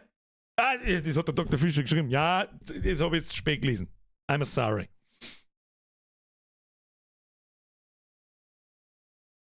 Mich irritiert ein bisschen, dass da nirgendwo ein Speichern-Button ist. Button! Wo ist denn der Speichern-Button? Ja, kannst auslassen, sehr schön. Es ist ja kein Online-Game, aber gut. Beenden wird schon passen, bis das probieren wir jetzt einfach schnell. Momental! Fortsetzen! Ah ja! Also, das ist ja immer ein Hardcore-Modus. Oder? If he dies, he dies. Nix speichern. Oder? Ja, it is what it is. Dann haben Entscheidungen wenigstens Gewicht, meine Freunde. Der schlechten niederbayerischen Unterhaltung. Das ist ein richtig gutes Spiel. Das ist ein richtig, richtig gutes Spiel. Es geht einfach nur darum, so lang zu überleben, wie es geht. Das ist ein richtig gutes Spiel, da kannst du sagen, was du magst. Aber der Anfang hat mich schon gescheit gefickt. Leck mir am Arsch, Alter. Leck mir am Arsch, Alter. Der Anfang hat mich schon gescheit gefickt. Flugbison. Kannst deine Speicherdaten woanders speichern und wieder reinkopieren, dann kannst du deinen Char speichern. Das stimmt, das habe ich beim letzten Mal, glaube ich, auch da. Was das kostet, war leck, ich habe keine Ahnung. Ich glaube, ich habe das... Der Dr. Fischer schreibt, du hast auch wirklich gut gespielt, geiler Stream. Das aus dem Mund von jemandem, der Ahnung vom Spiel hat. Dankeschön. Ich hab das Spiel seit 2012. Ich hab das bis vor 2 Jahren nie gespielt. Nie. Das ist da heute rumgeguckt. Dann haben wir, glaube ich, vor 2 Jahren 2 Streams gemacht, 1,5 Stunden. Und da weiß ich halt auch nichts mehr davon. Keine Ahnung. Ich weiß nur, dass man einen Vorhang vor die Fensterscheiben hängen kann. Ja, wird schon passen. Aber so schlecht war es nicht. Aber woher soll denn ich wissen, ich hab doch kein Gefühl mehr, wie weit man von den Zombies weg sein muss, ohne dass man es triggert. und ohne dass die spotten oder durch was die spotten, durch Optik oder durch Geräusche und keine Ahnung. Das wird beim nächsten Mal besser. Jetzt ist der Sprengscheit. Ich habe das 2012 in der Alpha gekauft und seitdem nicht mehr selber gespielt. Ja! Kenn ich! Das ist 11 Jahre her. Alles klar. Für das, dass es so simpel ist, es schaut so simpel aus, ist unfassbar komplex, finde ich. Weil die jeder Scheiß irgendwie beeinflusst und du hast gesehen, was für einen Stress das wir haben. Und so sollen Survival-Spiele eigentlich sein. 19,50 € bei Steam im Moment. Da bin ich mir sicher, dass das bei MMOGA weniger kostet. Warte mal. Nein, mir jetzt nicht wieder mit Zwang irgendwie Werbung für MMOGA machen, aber ich kaufe meine Spiele auch da. Project Zomboid. Ja, da kostet es 16,80 €. Und als Geschenk-Key kostet es 9 €. Falls jemand interessiert. Und wenn es da kauft, dann nimmst du meinen Link her. Dankeschön. Hashtag Werbung, leg mir Mosch. So! Friends of the Sun. Jetzt ist die Frage, was wir nächsten Montag tun. Also am Mittwoch. Oh, Mittwoch freue ich mich. Mittwoch werden wir mir This War of Mine spielen. Das ist sich schon sehr oft gewünscht worden. Schon sehr lang gewünscht worden. In letzter Zeit nicht mehr so oft, ist nicht mehr so auf dem Schirm, glaube ich, aber da gilt das Gleiche, wir lassen uns nicht von der Grafik ablenken. Es soll ziemliche heftige Geschichten beinhalten. Taschentücher bereitlegen für das Spiel, da bin ich gespannt. Da bin ich gespannt, ob mich so eine Art Spiel so fesseln kann. Wir werden sehen, ich bin sehr gespannt. Richtig Bock. Und dann haben wir nächste Woche geht's los, Leute. Es ist unmittelbar, steht da der Diablo 4 Stream-Marathon vor der Haustür, von Freitag bis Mittwoch. Ich habe mich jetzt übrigens dazu entschieden, dass ich am Freitag in der Früh anfangen werde, also irgendwann zwischen 8 und 10, irgend so, wahrscheinlich um 9. Ich bin nicht um 9 zu nichts zu gebrauchen. Sag ich dir, aber es ist, wenn ich weiß, ich habe frei, dann stehe ich wahrscheinlich um 5 vor 9 auf, schalte einen Streamer und ich schaue aus wie hingeschissen und dann werden wir erst einmal eine Stunde lang Kaffee saufen und überhaupt nichts tun. Dann glaube ich, habe ich mir dazu entschlossen, dass er mir im Diablo-Stream anfangs, ich hab mir so einen kleinen Weg zurechtgelegt. Hauptstory only. Das heißt, wir werden keine Nebenquests machen, wir werden nur das Nötigste machen, wir werden nur die nötigsten Dungeons mitmachen und nur die Hauptquest machen. So schnell durch wie es geht, so schnell wie es geht am Mount machen, so schnell wie es geht die Hauptstory durchspielen. Wir müssen danach sowieso wieder in die einzelnen Gebiete und die dann komplettieren mit den Nebenquests, mit all die Dungeons und so weiter, damit du die restlichen Fähigkeitspunkte, die restlichen Paragon-Punkte und den ganzen Scheiß kriegst. Und da sind wir weit schneller, wenn wir einen Mount haben zu dem Zeitpunkt, also mit dem Viertel da umeinander reiten können. Und ich glaube, dass sehr viele Leute, das ist bis Level 25, merkst du das nicht so. Vor allem, wenn du dann ziemlich schnell auf Level 20 oder 25 stehen bleibst jetzt in der Beta. Scheiße, jetzt bin ich wieder irgendwo hängen geblieben. Es wird da eventuell sehr schnell zum Verhängnis, wenn du so schnell levelst, wie du kannst. Vor allem durch Nebenquests. Warum? Aus Nebenquests kriegst du keine Items, sondern nur so Crafting-Mods und so weiter, die nicht wirklich weiterbringen. Weil es sonst zeigt, und das hört sich jetzt absolut absurd an, dass sein kann, dass mit jedem Level, das du aufsteigst, so schnell wie es geht, aber keine Items kriegst, durch die du eigentlich stärker wirst, wirst du mit jedem Level, das du aufsteigst, schwächer. Warum? Weil die Gegner und auch vor allem auch Bosse mit deinem Level mitskalieren. Und wenn du mit Nebenquests 5 Level überspringst, aber keine Items nicht kriegst, mit denen du markant stärker wirst, dann kannst du die Bosse nicht mehr umbringen. Und dann verkackt man mir Zeit ohne Ende. Das heißt, Hauptstory only, die nötigsten Dungeons mitnehmen, Mobs zerpümmeln, ist natürlich gut, aber in vielen Quests tust du das nicht und vor allem die Quest-Belohnung pusht die im Level volle Kanone, aber du kriegst kein Item nicht, das die weiterbringt und lauter so Sachen. Der FFS Felix schreibt, ich liebe diesen Dialekt. Gibt aber auch genügend, den auf den Tod hassen. Dafür hassen wir alle anderen auf den Tod. Das ist eine einfache Regel. Der Dr. Fischer schreibt, Birger, ich bin hier, war echt schön heute, danke dir und bis Micke. Das freut mich, ich hoffe, es hat Spaß gemacht und bis Micke. Und danke für die Hilfe. So. Ja, so viel zu Diablo. Das werden wir dann schon hinkriegen. Ob wir uns jede Cutscene anschauen, bin ich mir nicht so 100%. Was sagt's denn ihr? Was sagt's ihr? Möchtest du die Story anschauen und vorgelesen haben und was weiß ich? Oder möchtest du und Zeit verplempern? Aus meiner Sicht, sag jetzt einfach, wie es ist. Oder volle Kanne rein. So wie ich es wirklich selber auch spielen würde.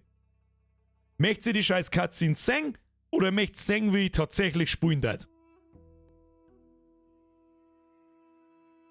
Welcher Javits fürs erste? Sehr wahrscheinlich der Necro.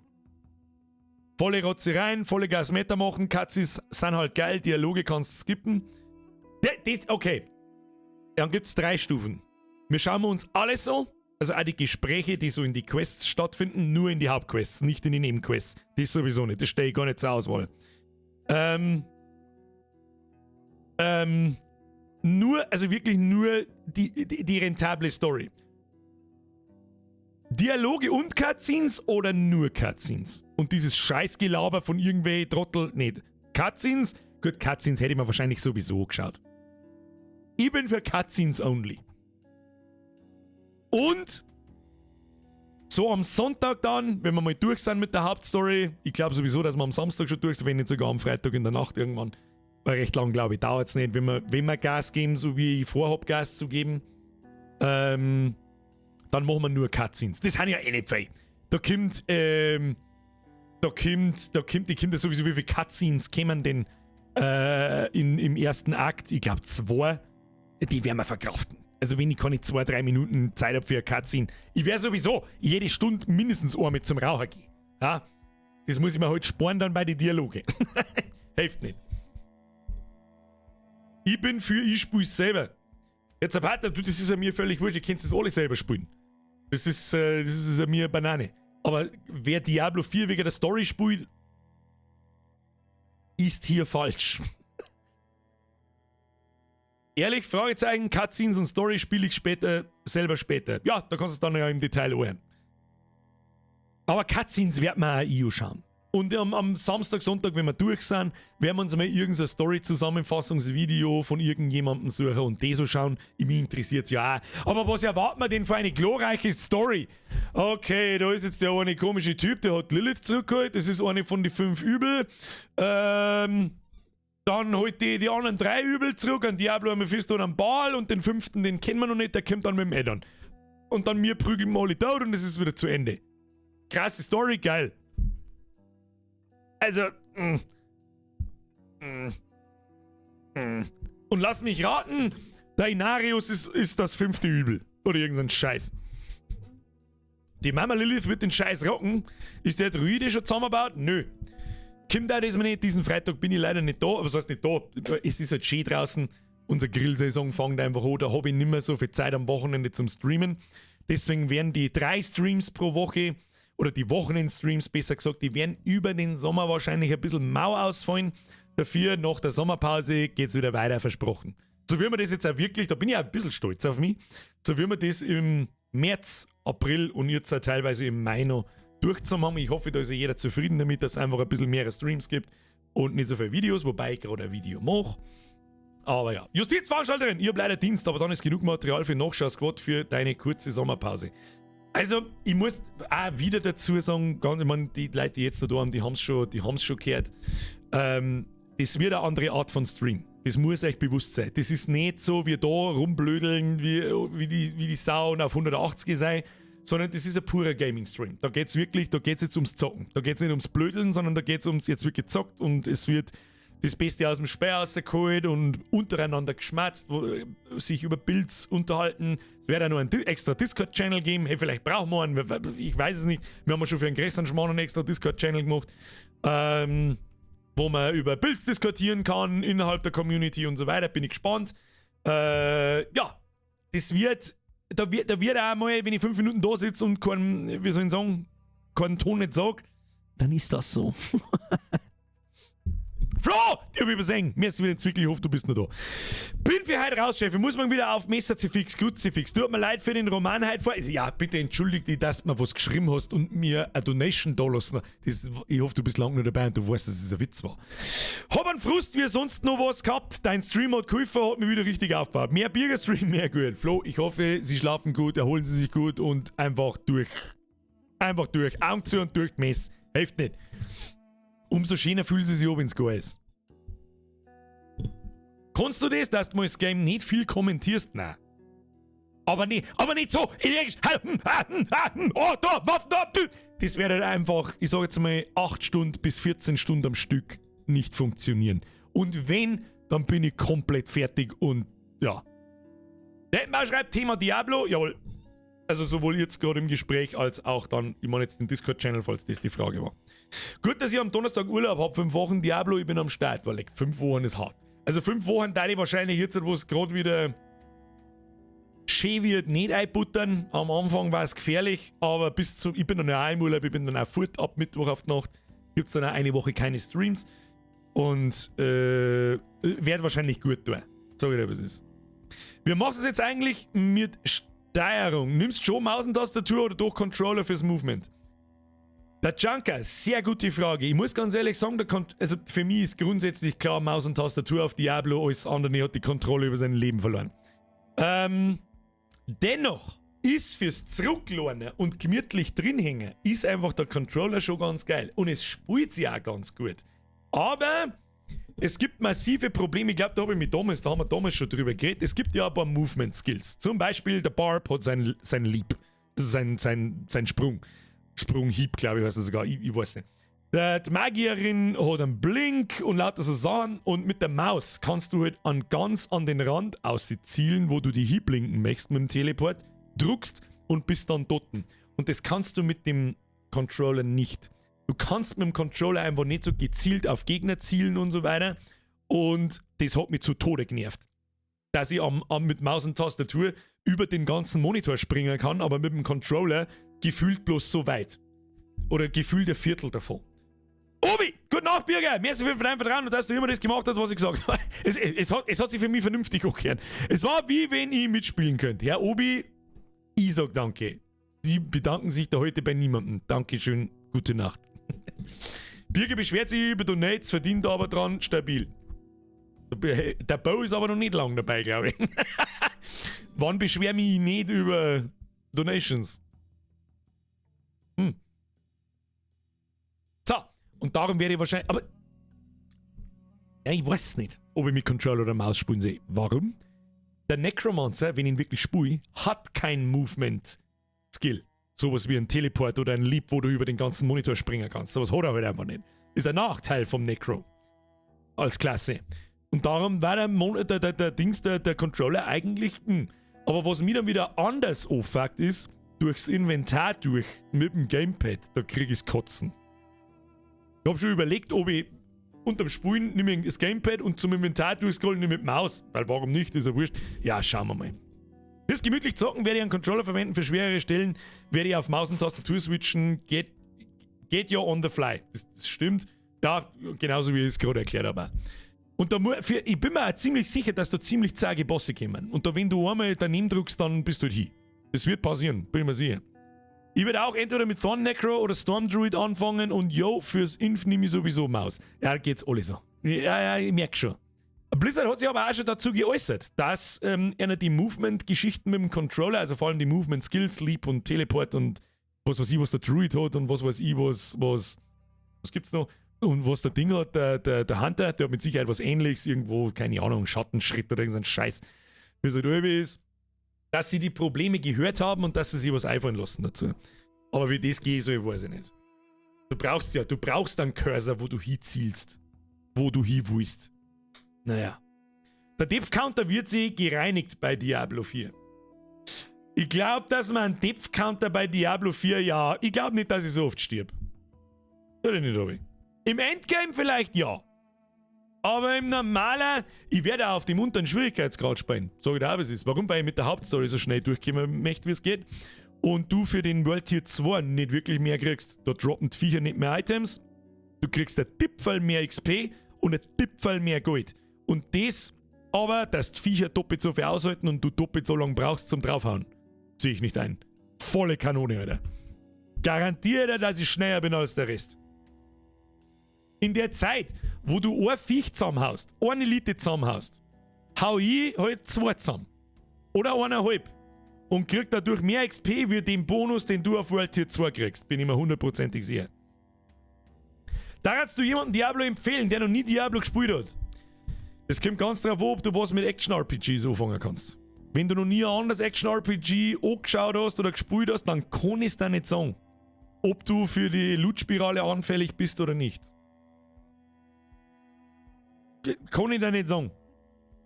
Dann darf ich nicht Diablo 4 empfehlen, wenn du noch nie sowas in die Richtung gespielt hast, sondern Diablo 3. Das kostet einen Bruchteil und ist sehr, sehr ähnlich. Wirklich sehr ähnlich.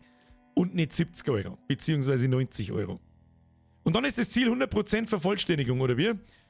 Das ist so das Ziel, ja. In die nächsten World Tiers, also in die nächsten Schwierigkeitsgrade zum Kommen, alle Gebiete zu 100% zu komplettieren. Das heißt, alle Nebenquests machen, alle Nebendungeons machen, alle Statuen finden, die Paragon-Punkte farmen und Items farmen.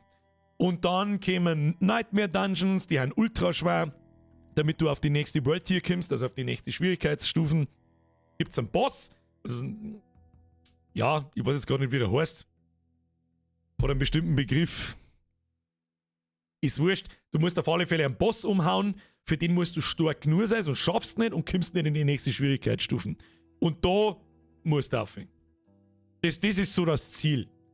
Ja, vor allem, wenn du noch in der Gruppe zockst, gibt ja auch extra XP.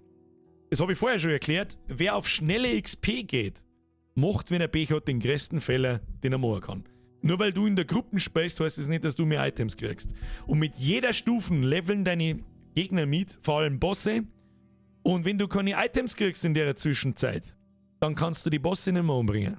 Und dann brauchst du für einen Boss 8 Minuten, für den ich 10 Sekunden brauche. Und bin 5-mal so weit. Allein durch den Stream werde ich schon 5-mal so lange brauchen wie normal. Sagen wir es, wie es ist. Weil natürlich werde ich mich mit euch unterhalten. Natürlich werde ich Sachen überdurchschnittlich viel erklären und Dings ist halt einfach so. Da werde ich wahrscheinlich ein paar Tage brauchen, bis ich da raus bin, dass ich es nicht mehr tue. Deswegen werde ich persönlich wahrscheinlich länger brauchen wie jeder. Aber ich gebe nur den großen Tipp, nicht auf World Tier 2 und ja nicht die Nebenquests machen und wenn es geht sogar gar nicht in der Gruppe spielen. Die Bonus-XP brechen da, wenn du Pech hast, irgendwann das Knack. Mit jeder Stufen levelt jetzt Viech mit. Jeder Boss wird stärker. Wenn du in der Zwischenzeit von Level 10 auf 11 kein Item findest, das ist die Stärker-Mode. Du kriegst zwar einen Skillpunkt, aber der reißt es nicht aus, einer. Wenn du da kein Item findest, wirst du gefühlt schwächer. Und wenn du dann von Level 11 auf 12 immer noch kein wirklich gutes Item gefunden hast, wirst du noch schwächer. Und auf Stufe 13 und 14 wirst du noch schwächer. Und das geht sehr, sehr, sehr schnell. Wenn du die Nebenquests machst, dann kriegst du, weiß ich nicht, 3.000 bis 5.000 XP, da brauchst du 2-3 Nebenquests und machst ein Level und kriegst kein einziges Item. Du kriegst nur so Crafting-Bullshit und der macht dich nicht wirklich stärker. Darum lieber konstant und ein Tippfall langsamer dahin leveln und die Items aus der Main Story und aus die Dungeons mitnehmen. Vor allem von den Elite-Gegnern. Das ist das Allerwichtigste. So werde ich an die Sache herangehen. Wer meint, so schnell leveln, wie es noch gerade irgendwie geht und sich dann wundert, dass er keine Viecher mehr zusammenhauen kann und alles irgendwie ewig dauert, was weiß ich schon. So, wer gibt denn da Ausrufezeichen Cap ein? Caps sind ausverkauft. Na, halt, stopp. Weiß ich nicht, haben sie bei Bavarian Caps ausverkauft? Weiß ich nicht. Nö. Also, bei mir gibt es keine Kappe mehr. Aber bei Bavarian Caps gehst du auf einen Online-Shop, schreibst Bier rein und dann kommt meine Kappe. Auch mit Autogrammkarte etc., weil gerade jemand Speedy, weil du gerade Cap eingeschrieben hast. Servus, bin gerade heimgekommen, wir waren der Stream, ich schaue jetzt auf Anfang und nachschaue, es geht Luke, ich wünsche dir viel Spaß, ich glaube, der Stream war ganz cool. So, jetzt ist 5 vor 11, jetzt schleichen wir uns. Wenn man auf richtig Grinden steht, dann ist Diablo geil. Wenn du nicht immer wieder dasselbe machen möchtest, dann ist es eher nichts für dich. Ich werde es hart suchten, aber erst ein paar Tage später. Feiert 2. bis 4. Juni mein 30er. Der Wandler, ich wünsche dir viel Spaß und danach dann gleich noch mehr Spaß. Ausrufezeichen OnlyFans. Oh, den muss ich noch einrichten, Species. Guter Punkt. Den muss ich noch einrichten und ich werde es da. Warte mal. www.onlyfans.com/ Warte mal. Muss schnell schauen, ob ich es schon richtig geschrieben habe. Ja, habe ich. So, nur für euch. Wahrscheinlich sperrt mir YouTube jetzt. Wahrscheinlich kriege ich jetzt einen Strike von YouTube und Twitch, weil man ja nicht Werbung für diese Plattformen machen darf, oder? 100%ig. Naja. Dein Clip bei TCG geht schon ganz schön ab. Hab ein paar Reacts gesehen und der wird schon mords gefeiert. Oh, da bin ich gespannt. Wer noch? Also ich habe einen Krank natürlich gesehen, um Gottes Willen, das ist meine absolute Ehre. Bringt's einmal die Leute dazu, dass sie sich das ganze Best-of anschauen. Das würde mich interessieren. Also das will man hinkriegen, dass sich der Krank oder irgend so jemand das ganze Best-of von dem Star Wars-Scheiß anschaut. Dann raste ich aus. Dann markiert's mir bitte im Discord, wenn das gerade stattfindet, dann komme ich vorbei und schau zu. So. Und ja, das was der Wandler schreibt, wenn du Bock auf Grinden hast und du machst die ganze Zeit dasselbe. Du fährst durch Viecher und wirst immer stärker, damit du noch stärkere Viecher umfahren kannst. Aber da kickt halt eine sogenannte Loot-Spirale und für die bin ich sehr anfällig. Das macht einfach unfassbar Spaß an dem Bild zum Arbeiten und so. Und das, finde ich, haben sie in Diablo 4 bis jetzt zumindest richtig gut hingebracht, dass es keinen vorgegebenen Guide gibt. Ja, natürlich gibt es Guides, aber du musst es ja so und so spielen und die haben alle scheiße. Die Guides bis jetzt sind alle scheiße. Ja, du musst es so und so spielen, aber du kannst es aber auch so spielen, du kannst es aber auch so spielen oder so. Was ist denn das für ein Behindertenguide? Da hätte ich selber, könnte ich auch drauf kommen. Sondern du passt dein Guide an deine Items an, die da droppen, an deine Legendaries an, die dir droppen mit die Effekte halt und so weiter. Und das haben sie richtig schön gemacht. Das hat mir richtig gut gefallen. Bin ich gespannt. Der Flash schreibt, die Streamer kenne ich nicht alle, kann aber schön bei Twitch Clips Germany React schön anschauen. Die Freuds haben dich auch schon gleich wieder erkannt. Ah ja. Bitte schickt's mir die Reaction-Clips in mein Discord, weil das finde ja ich nicht. Das finde ja ich nicht.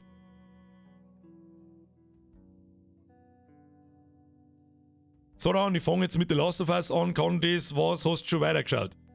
Ich hab noch nicht weitergeschaut. Noch nicht weitergeguckt. Kommt noch. Hab noch keine Zeit nicht gehabt, sag ich, wie es ist. So, Leute, und jetzt gehen wir ins Bett. Okay? So. Meine sehr verehrten Damen und Herren, wir sehen uns am Mittwoch 20 Uhr. Vielen Dank fürs Zuschauen. Vielen Dank für die ganzen Donations. As fucking always. Es ist einfach, keine Ahnung, es hört irgendwie nicht auf. Einem Sommerloch jetzt nicht auf. All of a sudden kommt der Krank ums Eck und schauen meine Sachen an und so weiter. Das war eine sehr große Ehre. Das hat mich sehr, sehr, sehr gefreut. Das ist fast schon ein wenig surreal, dass eigentlich der erste und für mich größte deutsche Let's Player und Gaming-Streamer über meinen Scheiß lacht. Das ist halt der Next Level Scheißdreck. Keine Ahnung. Danke fürs Bescheid sagen, um Gottes Willen. Danke für die Donations, danke für die alten Mitgliedschaften, danke für die Resubs, danke für die neuen Mitgliedschaften, danke für fucking alles. Like nicht vergessen, ich hoffe, Sie hatten Spaß. Es ist mir eine Ehre, Sie belustigen zu dürfen. Und ich hoffe, Sie sind wieder mit dabei am Mittwoch. Dann schauen wir uns The War of Mine. Da bin ich gespannt.